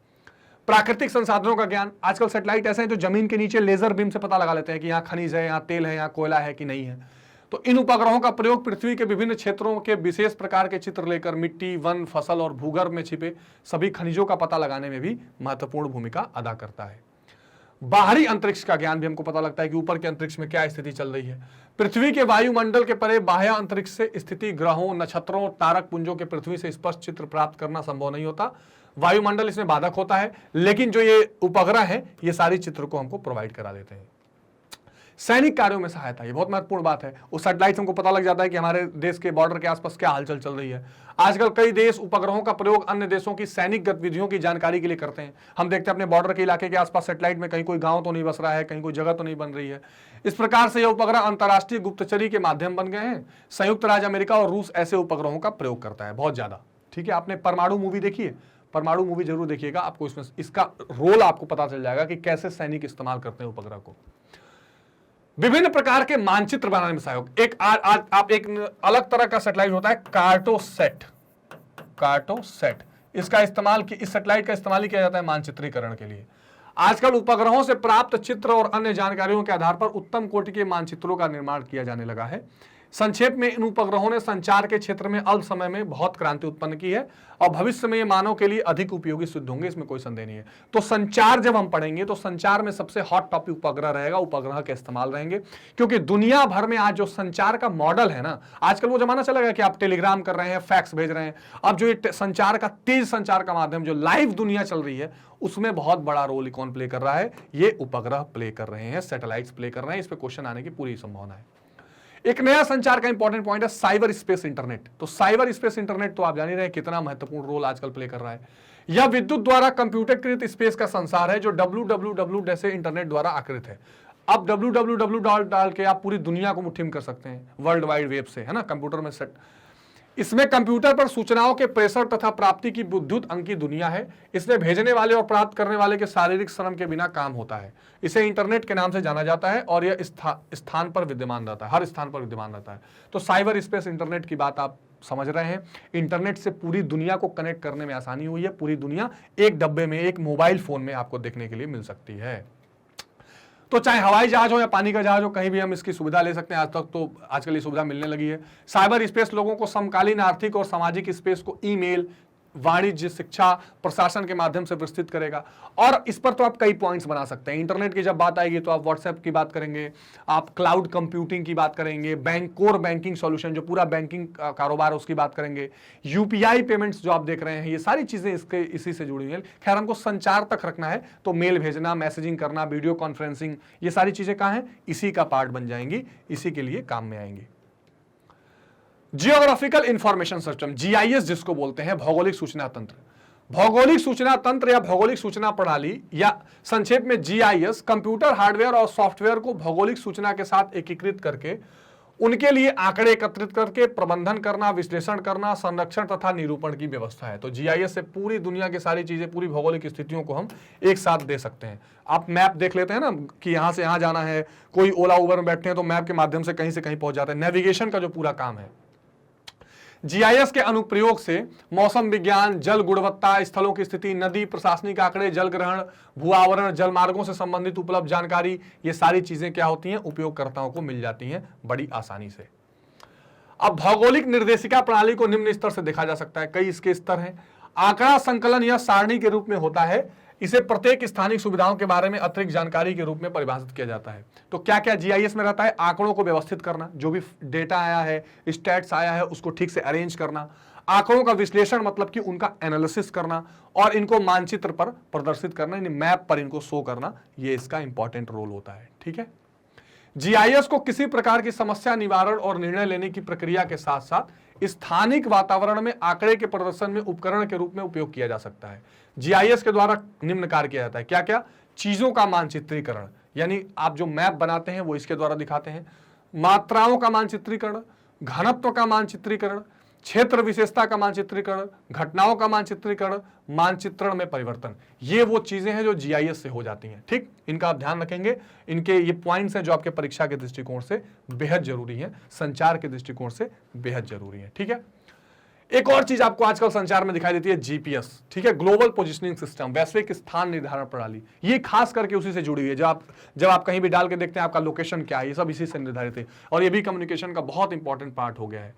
तो जीपीएस या वैश्विक स्थान निर्धारण प्रणाली, इसको जीपीएस आप कर लेंगे, डीबीएस नहीं, ये स्टूडेंट्स जीपीएस। ठीक है, जीपीएस, ये वैश्विक स्थान निर्धारण प्रणाली जिसे ग्लोबल पोजिशनिंग सिस्टम कहते हैं, एक वैश्विक नौवहन उपग्रह प्रणाली है। ठीक, जिसका विकास संयुक्त राज्य अमेरिका के रक्षा विभाग ने किया था, ये ध्यान रखिएगा। ये पहले आर्मी के यूज के लिए लाया गया था, है ना। भारत में भी गगन बनाने का प्रयास चल रहा है, तो उससे ये पता लगा कि कोई व्यक्ति या वस्तु किस स्थान पर अभी है, इस चीज की खोज उसकी करने का प्रयास किया गया था। इस प्रणाली को 27 अप्रैल 1995 से पूरी तरह से काम करना शुरू कर दिया था। जीपीएस बहुत ही महत्वपूर्ण बात है, इसको ध्यान रखेंगे। तो ये संचार से संबंधित और परिवहन से संबंधित वो महत्वपूर्ण तथ्य। देखिए, संचार में बाकी टेलीफोन, फैक्स, ये सारी चीजें तो है ही है, तो आप जानते ही हैं। महत्वपूर्ण बातों को मैंने इसमें इंक्लूड करने का पूरा प्रयास किया है। पूरे परिवहन के सेक्टर को, पूरे संचार को हमने वन शॉट में रिवाइज करने का प्रयास किया इस चैप्टर को। इसमें कोई कंफ्यूजन या डाउट हो तो कमेंट सेक्शन में आप जरूर बताएंगे स्टूडेंट्स। ठीक है, अब देखिए, मैग्नेट ब्रेन्स की अपनी वेबसाइट भी है, magnetbrains.com। magnetbrains.com पर जाकर आप सीबीएसई हिंदी मीडियम सेलेक्ट करके क्लास 12 सेलेक्ट कर सकते हैं। यहां मेरे साथ आप इतिहास, राजनीति विज्ञान, भूगोल, अर्थशास्त्र, सारी चीजें बिल्कुल फ्री ऑफ कॉस्ट पढ़ सकते हैं। जैसे ही आप यहां वॉच नाउ पे आएंगे, क्या क्या आपको मिल जाएंगी, सीबीएसई पर आधारित और स्टेट बोर्ड्स पर आधारित पूरे सिलेबस का ओवरव्यू, हर चैप्टर का कंप्लीट सॉल्यूशन, उसके छोटे छोटे टॉपिक वाइज वीडियोस मिल जाएंगे आपको, एमसीक्यूज, प्रीवियस ईयर क्वेश्चंस, ये सारी चीजें बिल्कुल उपलब्ध हो जाएंगी। एनसीईआरटी के सॉल्यूशन तो मिल जाएंगे। और सबसे खास बात स्टूडेंट्स, ये वेल अरेंज फॉर्म में बिल्कुल निःशुल्क आपको प्रोवाइड किया जा रहा है, जिसके लिए आपको कोई पेड सब्सक्रिप्शन लेने की जरूरत नहीं है। बस आपको एक छोटा सा काम करना है कि इसको ज्यादा से ज्यादा लाइक, शेयर और सब्सक्राइब करिए, ताकि ये वीडियोस ज्यादा से ज्यादा लोगों तक हम पहुंचा सकें और आपकी परीक्षा में आपकी और सहायता कर सके। तो मिलते हैं स्टूडेंट्स अगले वीडियो में और अगले कंसेप्ट के साथ। तब तक अपना बहुत ध्यान रखिए। Take care, good bye.